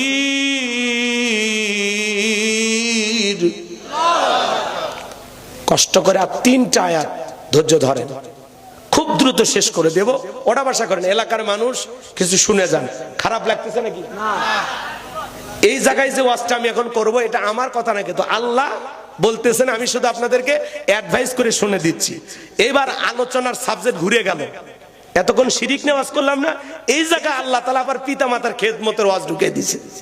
আমি ঢুকাই নেই, কে ঢুকাইছে? আল্লাহ। আল্লাহ আল্লাহ খুশি হইল কেন? যে লোকমান তুমি তোমার সন্তানকে আমার সাথে পরিচয় করা দিলে যে আল্লাহর সাথে কাউকে শরীক করো না। শিরিক হলো বড় জুলুম। তার মানে ছেলেদেরকে কার সাথে পরিচয় করা দিছে? আল্লাহর সাথে। আল্লাহ আবার খুশি হয়ে বলতেছে, তুমি যেহেতু আমার সাথে তোমার সন্তানদের পরিচয় করা দিলা, এইবার আমি আল্লাহর দায়িত্ব তোমার সাথে তোমার সন্তানদের পরিচয় করে দেওয়া, যে একটা বাবা মায়ের সম্মান কত, মর্যাদা কত, তাদের সাথে কি আচরণ করা লাগবে। সুবহানাল্লাহ বলবেন না? আমার আল্লাহর কত দয়া, কি সুন্দর পয়েন্ট আল্লাহ তাআলা ঢুকাইয়া দিলেন। এই জন্য আল্লাহ রাব্বুল আলামিন বলেন, ওয়াসাইনাল ইনসানা বিওয়ালিদাইহি হামালাতুহু উম্মুহু ওয়াহনান আলা ওয়াহনিন ওয়া ফিসালুহু ফি আমাইনি আনিশকুরলি ওয়ালিওয়ালিদাইক ইলাইয়াল মাসির। আল্লাহ তাআলা বলেন, আমি তো মানুষকে নির্দেশ দিয়েছি তারা যেন মাতা পিতার সাথে সদাচরণ করে, উত্তম ব্যবহার করে। কারণ হলো তার মা কষ্টের পর কষ্ট সহ্য করে সন্তানটাকে গর্ভধারণ করে, 2-2.5 বছর বুকের দুধ পান করাই। সুতরাং আমার প্রতি কৃতজ্ঞ হও, মাতা পিতার কৃতজ্ঞতা আদায় করো। আর আমি আল্লাহ রাব্বুল আলামিনের দিকেই তো তোমাদেরকে প্রত্যাবর্তন করতে হবে। তোমরা সবাই তো আমি আল্লাহর দিকে ফিরে আসবা। গভীর মনোযোগ দিয়ে শুনবেন ও বগুড়ার পলাশীর মুসলমানেরা, দিল দিয়া কথাগুলো শুনে যান বাজান, অন্তরটা একটু নরম করেন। আজকে 95% পরিবারে মা বাবা অবহেলার শিকার, লাঞ্ছনা গঞ্চনার শিকার। পিতা মাতা সন্তানদের কাছ থেকে বোঝা হয়ে গেছে। সন্তানের কাছে পিতা মাতার ভালো লাগে না। একটু দিল দিয়া 5 থেকে 10 মিনিট, এর বেশি কথাটা বলবো না। এরপরে বাকি 2টা আয়াত আমি বোঝাবো। দিল দিয়া কথাগুলো বোঝার চেষ্টা করবেন বাজান। এ তরুণ যুবকেরা, এই জায়গায় আল্লাহ তাআলা কি বললেন? মাতা পিতার সাথে ভালো আচরণ করো, উত্তম ব্যবহার করো। কারণ তোমার মা কষ্টের পর কষ্ট সহ্য করেছে। একটা মা সন্তান পেটের মধ্যে নিয়ে কতটা কষ্ট করে। এ তরুণ যুবকেরা, তোমরা কি জানো একটা মা সন্তানকে পেটের মধ্যে নিয়া কতটা কষ্ট করে, 3-4 মাস মা খাইতে পারে না, মার বমি বমি ভাব হয়। 6 মাস যখন অতিবাহিত হয়ে যায়, বর্তমান পৃথিবীর ডাক্তার গবেষণা করে বের করেছে মায়ের জায়গায় আপনি আমি যে স্থানটাতে থাকি এই জায়গাটা হলো মাত্র 10 ইঞ্চি। কয় ইঞ্চি? 10 ইঞ্চি জায়গা। খুব মনোযোগ দিয়ে শুনবেন, বর্তমানের মেডিকেল সায়েন্স এই কথাগুলো বলতেছে বাজান। এই সন্তান যখন 6 মাস মায়ের গর্ভে থাকে, ওই 10 ইঞ্চি জায়গাটা কভার হয়ে যায়, 10 ইঞ্চি জায়গা পুরোটা ফুল হয়ে যায়। সন্তান যে মায়ের গর্ভে থাকবে এরকম আর কোনো জায়গা থাকে না, ওই 10 ইঞ্চি জায়গা পুরোটাই সন্তান 6 মাসের মধ্যে কভার করে ফেলে। সন্তান থাকবে এরকম আর বিন্দু পরিমাণ জায়গা ওর ভিতরে থাকে না। পুরোটা যখন কভার হয়ে যায়, 10 ইঞ্চি যখন ফুল হয়ে যায়, আল্লাহ তাআলা তখন 7 মাস 1 দিন যখন সন্তানের বয়স হয়, তখন আল্লাহ তাআলা ওই সন্তানের 2টা পা মার কলিজার সাথে লাগাইয়া দেয়। মায়ের গর্ভে থাকা অবস্থায় একটা সন্তান যদি 1 ইঞ্চি বড় হয়, কলিজাটা 1 ইঞ্চি উপরে উঠে যায়। 2 ইঞ্চি বড় হলে 2 ইঞ্চি উপরে উঠে যায়। বর্তমান পৃথিবীর ডাক্তার বলতেছে বাজান, ওই সন্তানটা দুনিয়ার জমিনে ভূমিষ্ঠ হওয়ার আগ পর্যন্ত কমপক্ষে 4-5-6 ইঞ্চি পর্যন্ত সন্তানের পা লম্বা হয়, বড় হয়। 6 ইঞ্চি পর্যন্ত 5 ইঞ্চি পর্যন্ত সন্তানটা মার কলিজা পা দিয়ে লাথি মেরে উপর দিকে তুলে ধরে থাকে।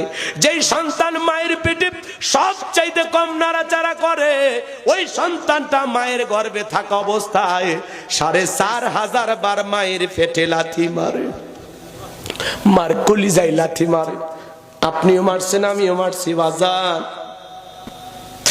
সন্তান যখন 8-9 মাস হয়ে যায়, মার পেটটা যখন তরমুজের মতো বড় হয়ে যায়, গভীর নিশীতে মা ঘুমাইতে পারে না, মার পেটটা চিনচিন করে ব্যথা করে, মা ঘুমাইতে পারে না। দেয়ালের সাথে পিঠটা লাগায় মা চোখের পানি ছেড়ে দিয়া কাঁদে আর সারা রাত কাটায় দেয়। যে মা সন্তান পেটের মধ্যে নিয়ে রাতের বেলায় ঘুমাইতে পারে না, সারা রাত জায়গা নফল নামাজ পড়লে যে সব হয়, মায়ের আমল নামায় আর আল্লাহ তাআলা সেই সব লিখে দেয়। বলুন সুবহানাল্লাহ। আমার ভাইয়েরা গভীর মনোযোগ দিয়ে কথাগুলো শুনে যান। সন্তান ডেলিভারির সময় যখন চলে আসে, গভীর নিশীতে মা বাবার 2টা পা জড়ায় কান্দে। মায়ের চোখের পানি যখন বাবার পাকে স্পর্শ করে, বাবা ঘুম থেকে জাগ্রত হয়ে ডেকে বলে, বিবি এত রাতের বেলায় কেন তুমি কান্না করো? মা ডেকে বলে, স্বামী, কত মহিলা সন্তান জন্ম দিদিকে মারা যায়, আমি যদি মারা যাই তুমি আমারে মাফ করে দিও। দীর্ঘদিন আপনার সংসার করলাম, ভুল বেয়াদবি মাফ করে দেন। এই নান সংসারের চাবিটা বুঝে নেন, বেঁচে থাকলে আবারও দেখা হবে গো স্বামী। এই কথা বলে মা জনমের মতো বিদায় নিয়া দাইমার ঘরে চলে যায়। প্রসবের যাতনায় মা দাঁত মুখ কামড়ায়। কি যে যাতনা, কি যে ব্যথা, কি যে কষ্ট, দুনিয়ার মা সারা কেউ বুঝবে না। যেদিন সন্তান দুনিয়াতে ভূমিষ্ঠ হবে, ওই দিন সন্তান মায়ের কলিজায়, মায়ের পেটে সব চাইতে বড় 3টা লাথি মারে। কয়টা লাথি? 3টা বড় লাথি মারে যেদিন সন্তান দুনিয়াতে আসবে। প্রসবের কি যাতনা, কি কষ্ট, মা দাঁত মুখ কামড়ায়, চোখের পানি ছেড়ে দিয়ে কাঁদে। রাসূলের এক সাহাবী মাকে কাঁদে করি না খানায় কাবা তওয়াফ করতেছে। আল্লাহ রাসূল বলতেছে, সাহাবী কাঁদে কে? বলে, হুজুর আমার মা। নবী বলে, সাহাবী তোমার ভাগ্য বড় ভালো, মায়ের সেবা করা আমার কিসমতে জোটে না। আমি শিশুবেলায় আমার মাকে হারিয়েছি, তুমি বড় ভালো কাজ করতেছো। সাহাবী ডেকে বলেন, হুজুর আমি যে আমার মাকে কাঁদে করি না খানায় কাবা তওয়াফ করলাম, আমি কি আমার মায়ের হক আদায় করতে পেরেছি? নবী বলেন, সাহাবী আল্লাহ যদি তোমাকে কিয়ামত পর্যন্ত হায়াত দেয়, আর তুমি যদি তোমার মাকে নিয়ে এইভাবেই খানায় কাবা তওয়াফ করো, তোমার মা তোমাকে জন্ম দেওয়ার সময় প্রসবের যাতনায় উ আ শব্দ করেছিল, ওই একটা উ আ শব্দের হক দুনিয়ার কোন সন্তান আদায় করতে পারবে না। এজন্য রাসূল বলেন হুমা জান্নাতুকা ওয়া নারুকা, তোমার পিতামাতাই তোমার বেহেশত, তোমার পিতামাতাই তোমার দোজখ। পিতামাতা খুশি, আরশের মালিক আল্লাহ খুশি। পিতামাতা বেজার, আরশের মালিক আল্লাহ বেজার। হে যুবক, এই দুনিয়ার জমিনে সন্তানের সবচাইতে বড় পীর হলো তার মার বাবা। কথা কন, তুমি পীর খুঁজে পাও না। আমি হুজুর পানিতে ফু দিলাম, দোয়া করলে কবুল হইতেও পারে, না হইতে পারে, কিন্তু তোমার মা বাবা যদি এই পানিতে ফু দেয়, আমি হুজুরের চাইতে বেশি কাজ করবে। কথা বলেন ঠিক কি না? কোন মা বাবা যদি সন্তানের জন্য দোয়া করে, এ তরুণ যুবকেরা, বন্দুকের গুলি মিস হতে পারে, কিন্তু কোন মা কোন বাবা যদি সন্তানের জন্য দোয়া করে, দোয়া করতে দেরি, ওই দোয়া আল্লাহর আরশে আজিমে পৌঁছাইতে দেরি হয় না। সন্তানের জন্য মা বাবা দোয়া করলেও কবুল, বদ দোয়া করলেও কবুল। দোয়া করলে কপাল খুলে যাবে, আর বদ দোয়া করলে কোটিপতি কেউ আল্লাহ মা বাবার বদ দোয়ার কারণে ফকিরি বানায়া দেবে। মা বাবার সাথে বেয়াদবি করতে নাই। ছোট্ট একটা ঘটনা যদি অনুমতি দেন আমি বলা শুরু করব। বলবো কি বাজান? বলবো। এটা হলো পাকিস্তান গালিবান বস্তি এলাকার একটা ছোট্ট ঘটনা। স্বামী স্ত্রী দাম্পত্য জীবনে সুখ আর আমার আরামায়েশের অভাব ছিল না।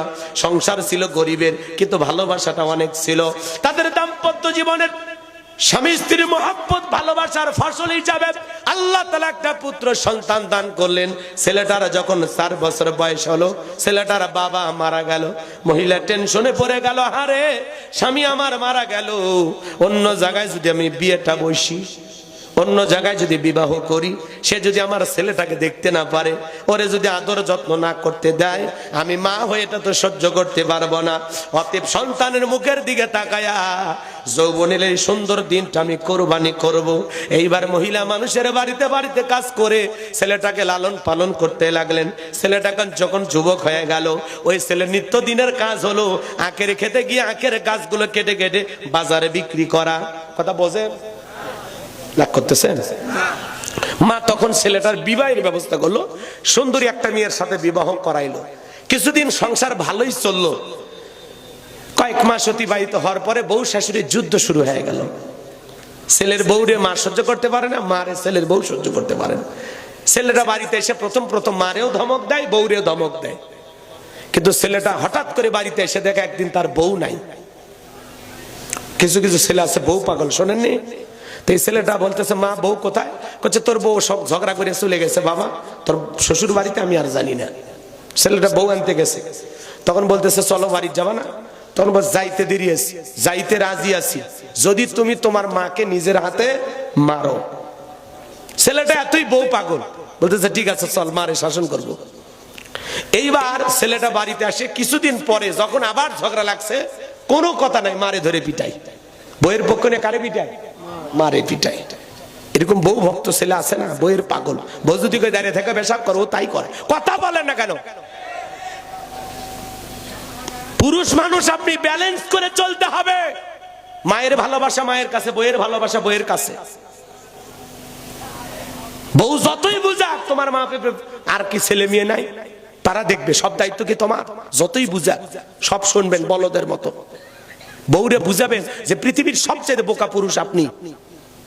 কথা কন, বউর কাছে চালা খাওয়ার দরকার আছে? বউরে বুঝাবেন যে আমি বোকা, আমি কিচ্ছু বুঝি না। বউ বলতে পারে তোর মা বাবার জন্য খরচ করবি না, তোর ভাই বোনের জন্য খরচ করবি না, কিন্তু মনে রাখবেন রক্তের আত্মীয় স্বজনের জন্য খরচ করলে সম্পদ কমে না বাড়ে, আল্লাহ সম্পদ বাড়ায় দিবে। সুবহানাল্লাহ কর।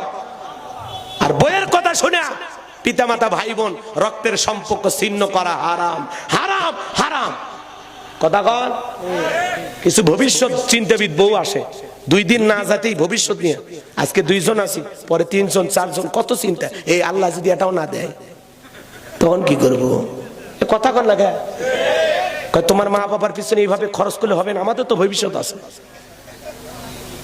আহারে কপাল পোড়া।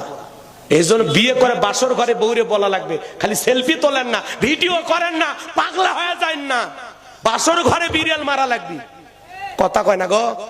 বউরে বুঝাইতে হবে, শোন 4টা কাজ করবি। 1 নাম্বার 5 ওয়াক্ত নামাজ আদায় করবি। 2 নাম্বার রমজান আসলে রোজা রাখবি। 3 নাম্বার ফরজ পর্দা মেনে চলবি। কথা কন, পা থেকে মাথা পর্যন্ত পর্দা করতে হবে। আজকের মা বোনেরা অনেকে বোরকা পরে কিন্তু পা মোজা লাগায় না।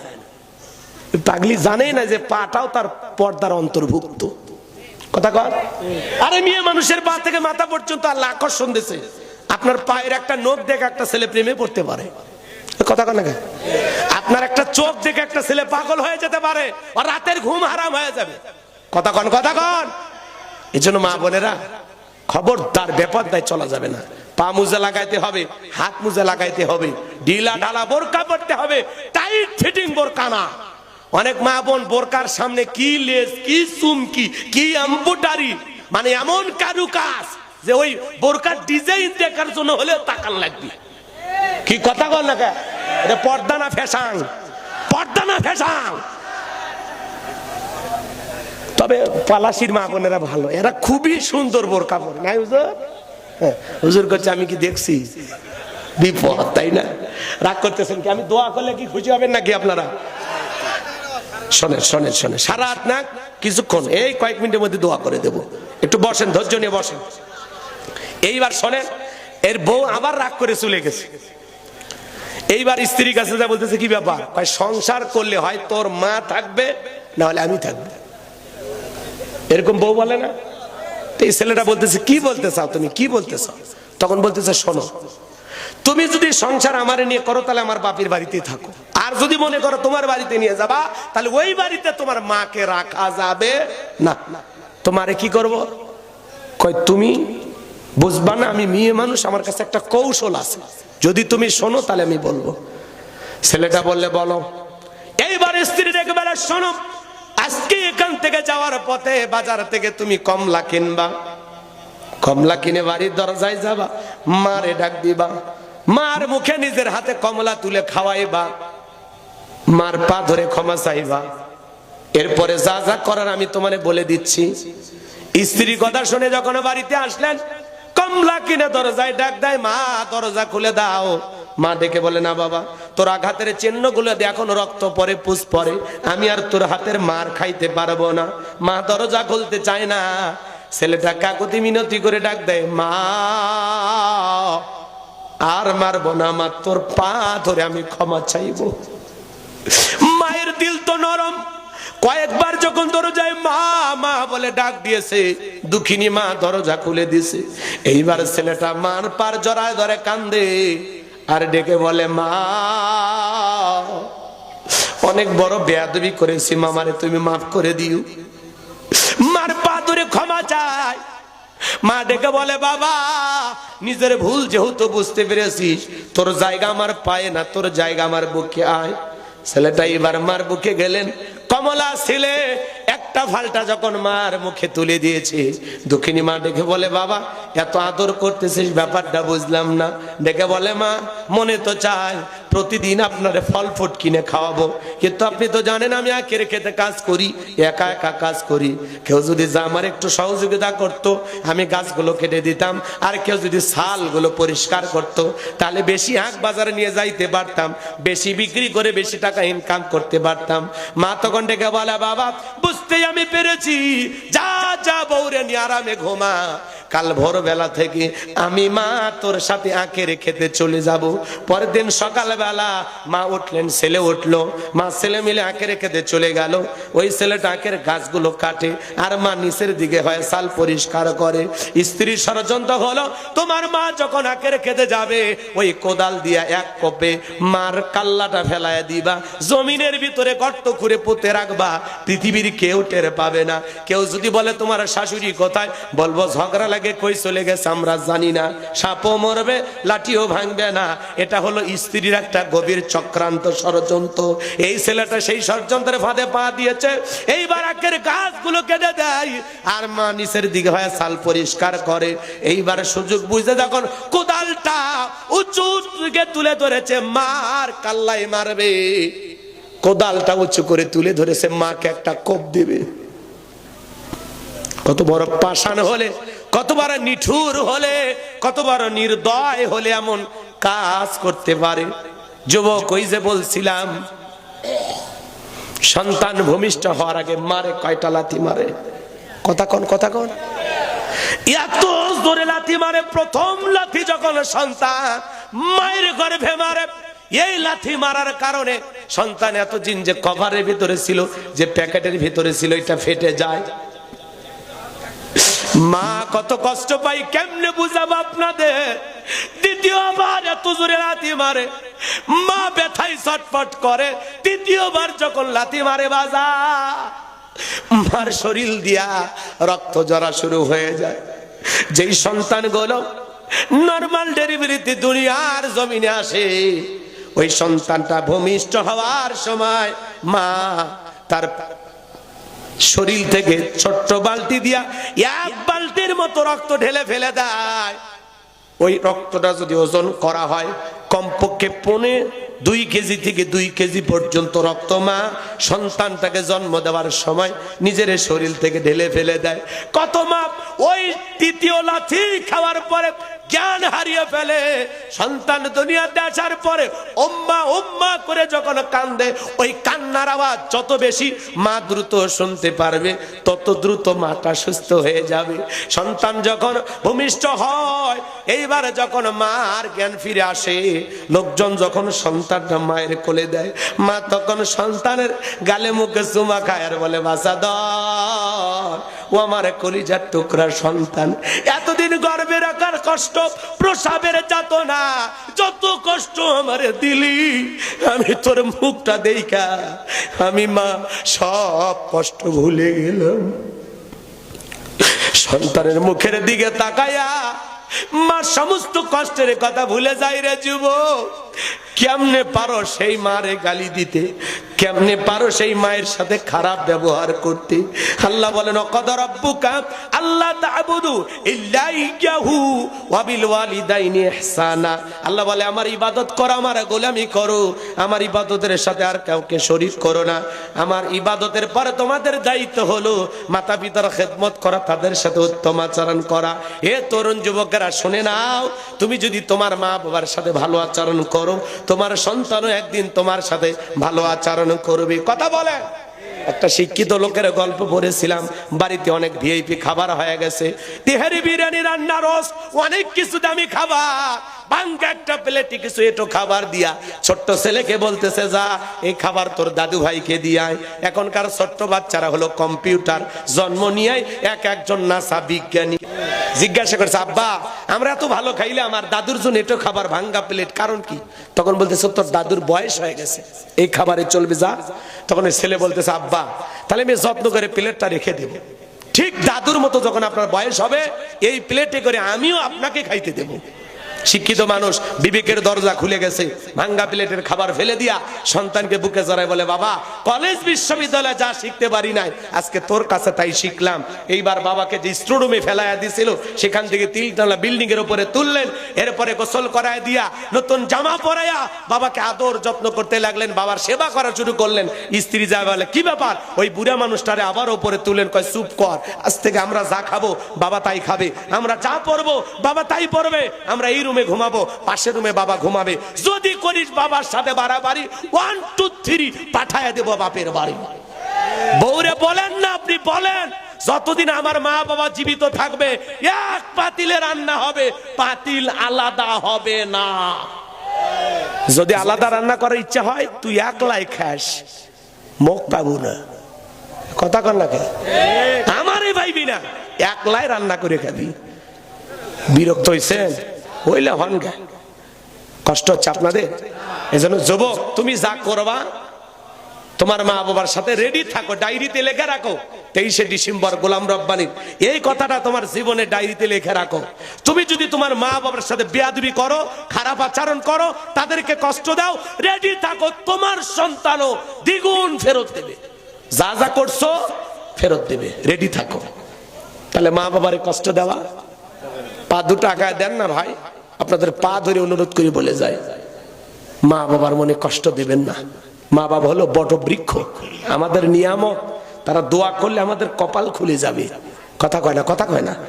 তাহলে মা বাবার ভালোবাসা, দোয়া নিয়ে কারা কারা জান্নাতে যেতে চান, মা বাবার খেদমত করতে চান, দুইটা হাত তুলে মালিককে দেখান। আল্লাহ আমাদের সবাইকে পিতা মাতার খেদমতকারী সন্তান হিসেবে কবুল করুন। চিল্লা বলেন আমিন, আর একটু জোরে বলেন আমিন। যুবক, মায়ের ঋণ কখনো শোধ, বাবার ঋণ কখনো শোধ হবে?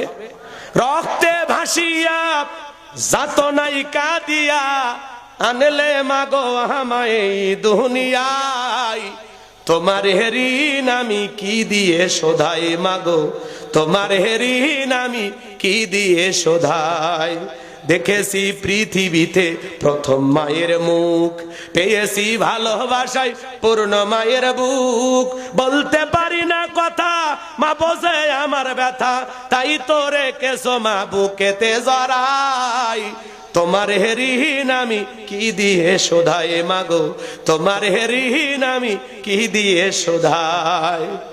কখনো গভীর রাতে উঠলে আমি কেঁদে, বুকে মা শক্ত করে রাখতো আমায় বেঁধে। তোমার ওই দুধের দাম কে দেবে প্রতিদান, এই দুনিয়ায় মাগো আজও মেলে নাই। তোমার ঋণ আমি কি দিয়ে শোধাই মাগো, তোমার ঋণ আমি কি দিয়ে শোধাই। বিদেশে সন্তানের যদি বিপদ হয়, দুঃখিনী মায়ের অন্তর কভু কান্দে কয়, কোথায় আছো মাওলায় আমার, খুলে দাও দয়ার দুয়ার, আদরের মানিক আমি বুকে ফিরে চাই।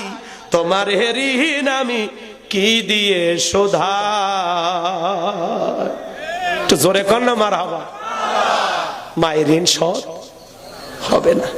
মা বাবার মনে কষ্ট দেওয়া কি পিতা মাতা কি নিয়ামত, যাদের চেহারার দিকে তাকাইলে আমল নামায় আল্লাহ কবুল হজের সব লিখে দেয়। সুবহানাল্লাহ ক।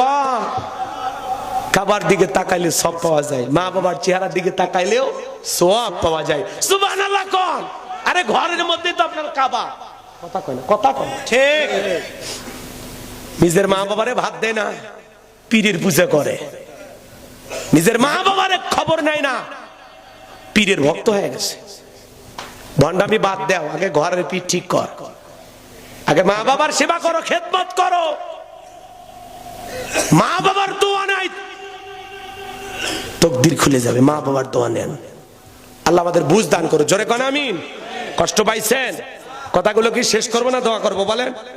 এরপরে লোকমানে হাকিম তার কলিজার টুকরা সন্তানকে বলতেছেন, কত সুন্দর করে কথা। আল্লাহ তাআলা বলেন, ইয়া বুনাইয়া ইন্নাহা ইন তাকুম মিসকালা হাববাতিন মিন খারদালিন ফাতাকুন ফি সাখরাতিন আও ফিস সামাওয়াতি আও ফিল আরদি ইয়াতি বিহাল্লাহ ইন্নাল্লাহা লাতীফুন খবীর। আল্লাহু আকবার। আল্লাহ ডেকে বলতেছেন, লোকমানে হাকিম তার সন্তানকে বলতেছেন, ও আমার সন্তানেরা, আমার কলিজার টুকরা সন্তানেরা, শোনো, তুমি যদি সরিষার দানার পরিমাণে কোনো ভালো কাজ করো কিংবা মন্দ কাজ করো, হোক না সেটা আকাশে কিংবা মাটির নিচে কিংবা পাহাড়ের কোনো গর্তে, যেখানে যা করো না কেন, সন্তানকে বলতেছে, বাবা, সেটা যদি শিলা গর্ভে থাকে, আকাশে থাকে কিংবা মাটির নিচে থাকে, যেখানে যা করো না কেন, তুমি যদি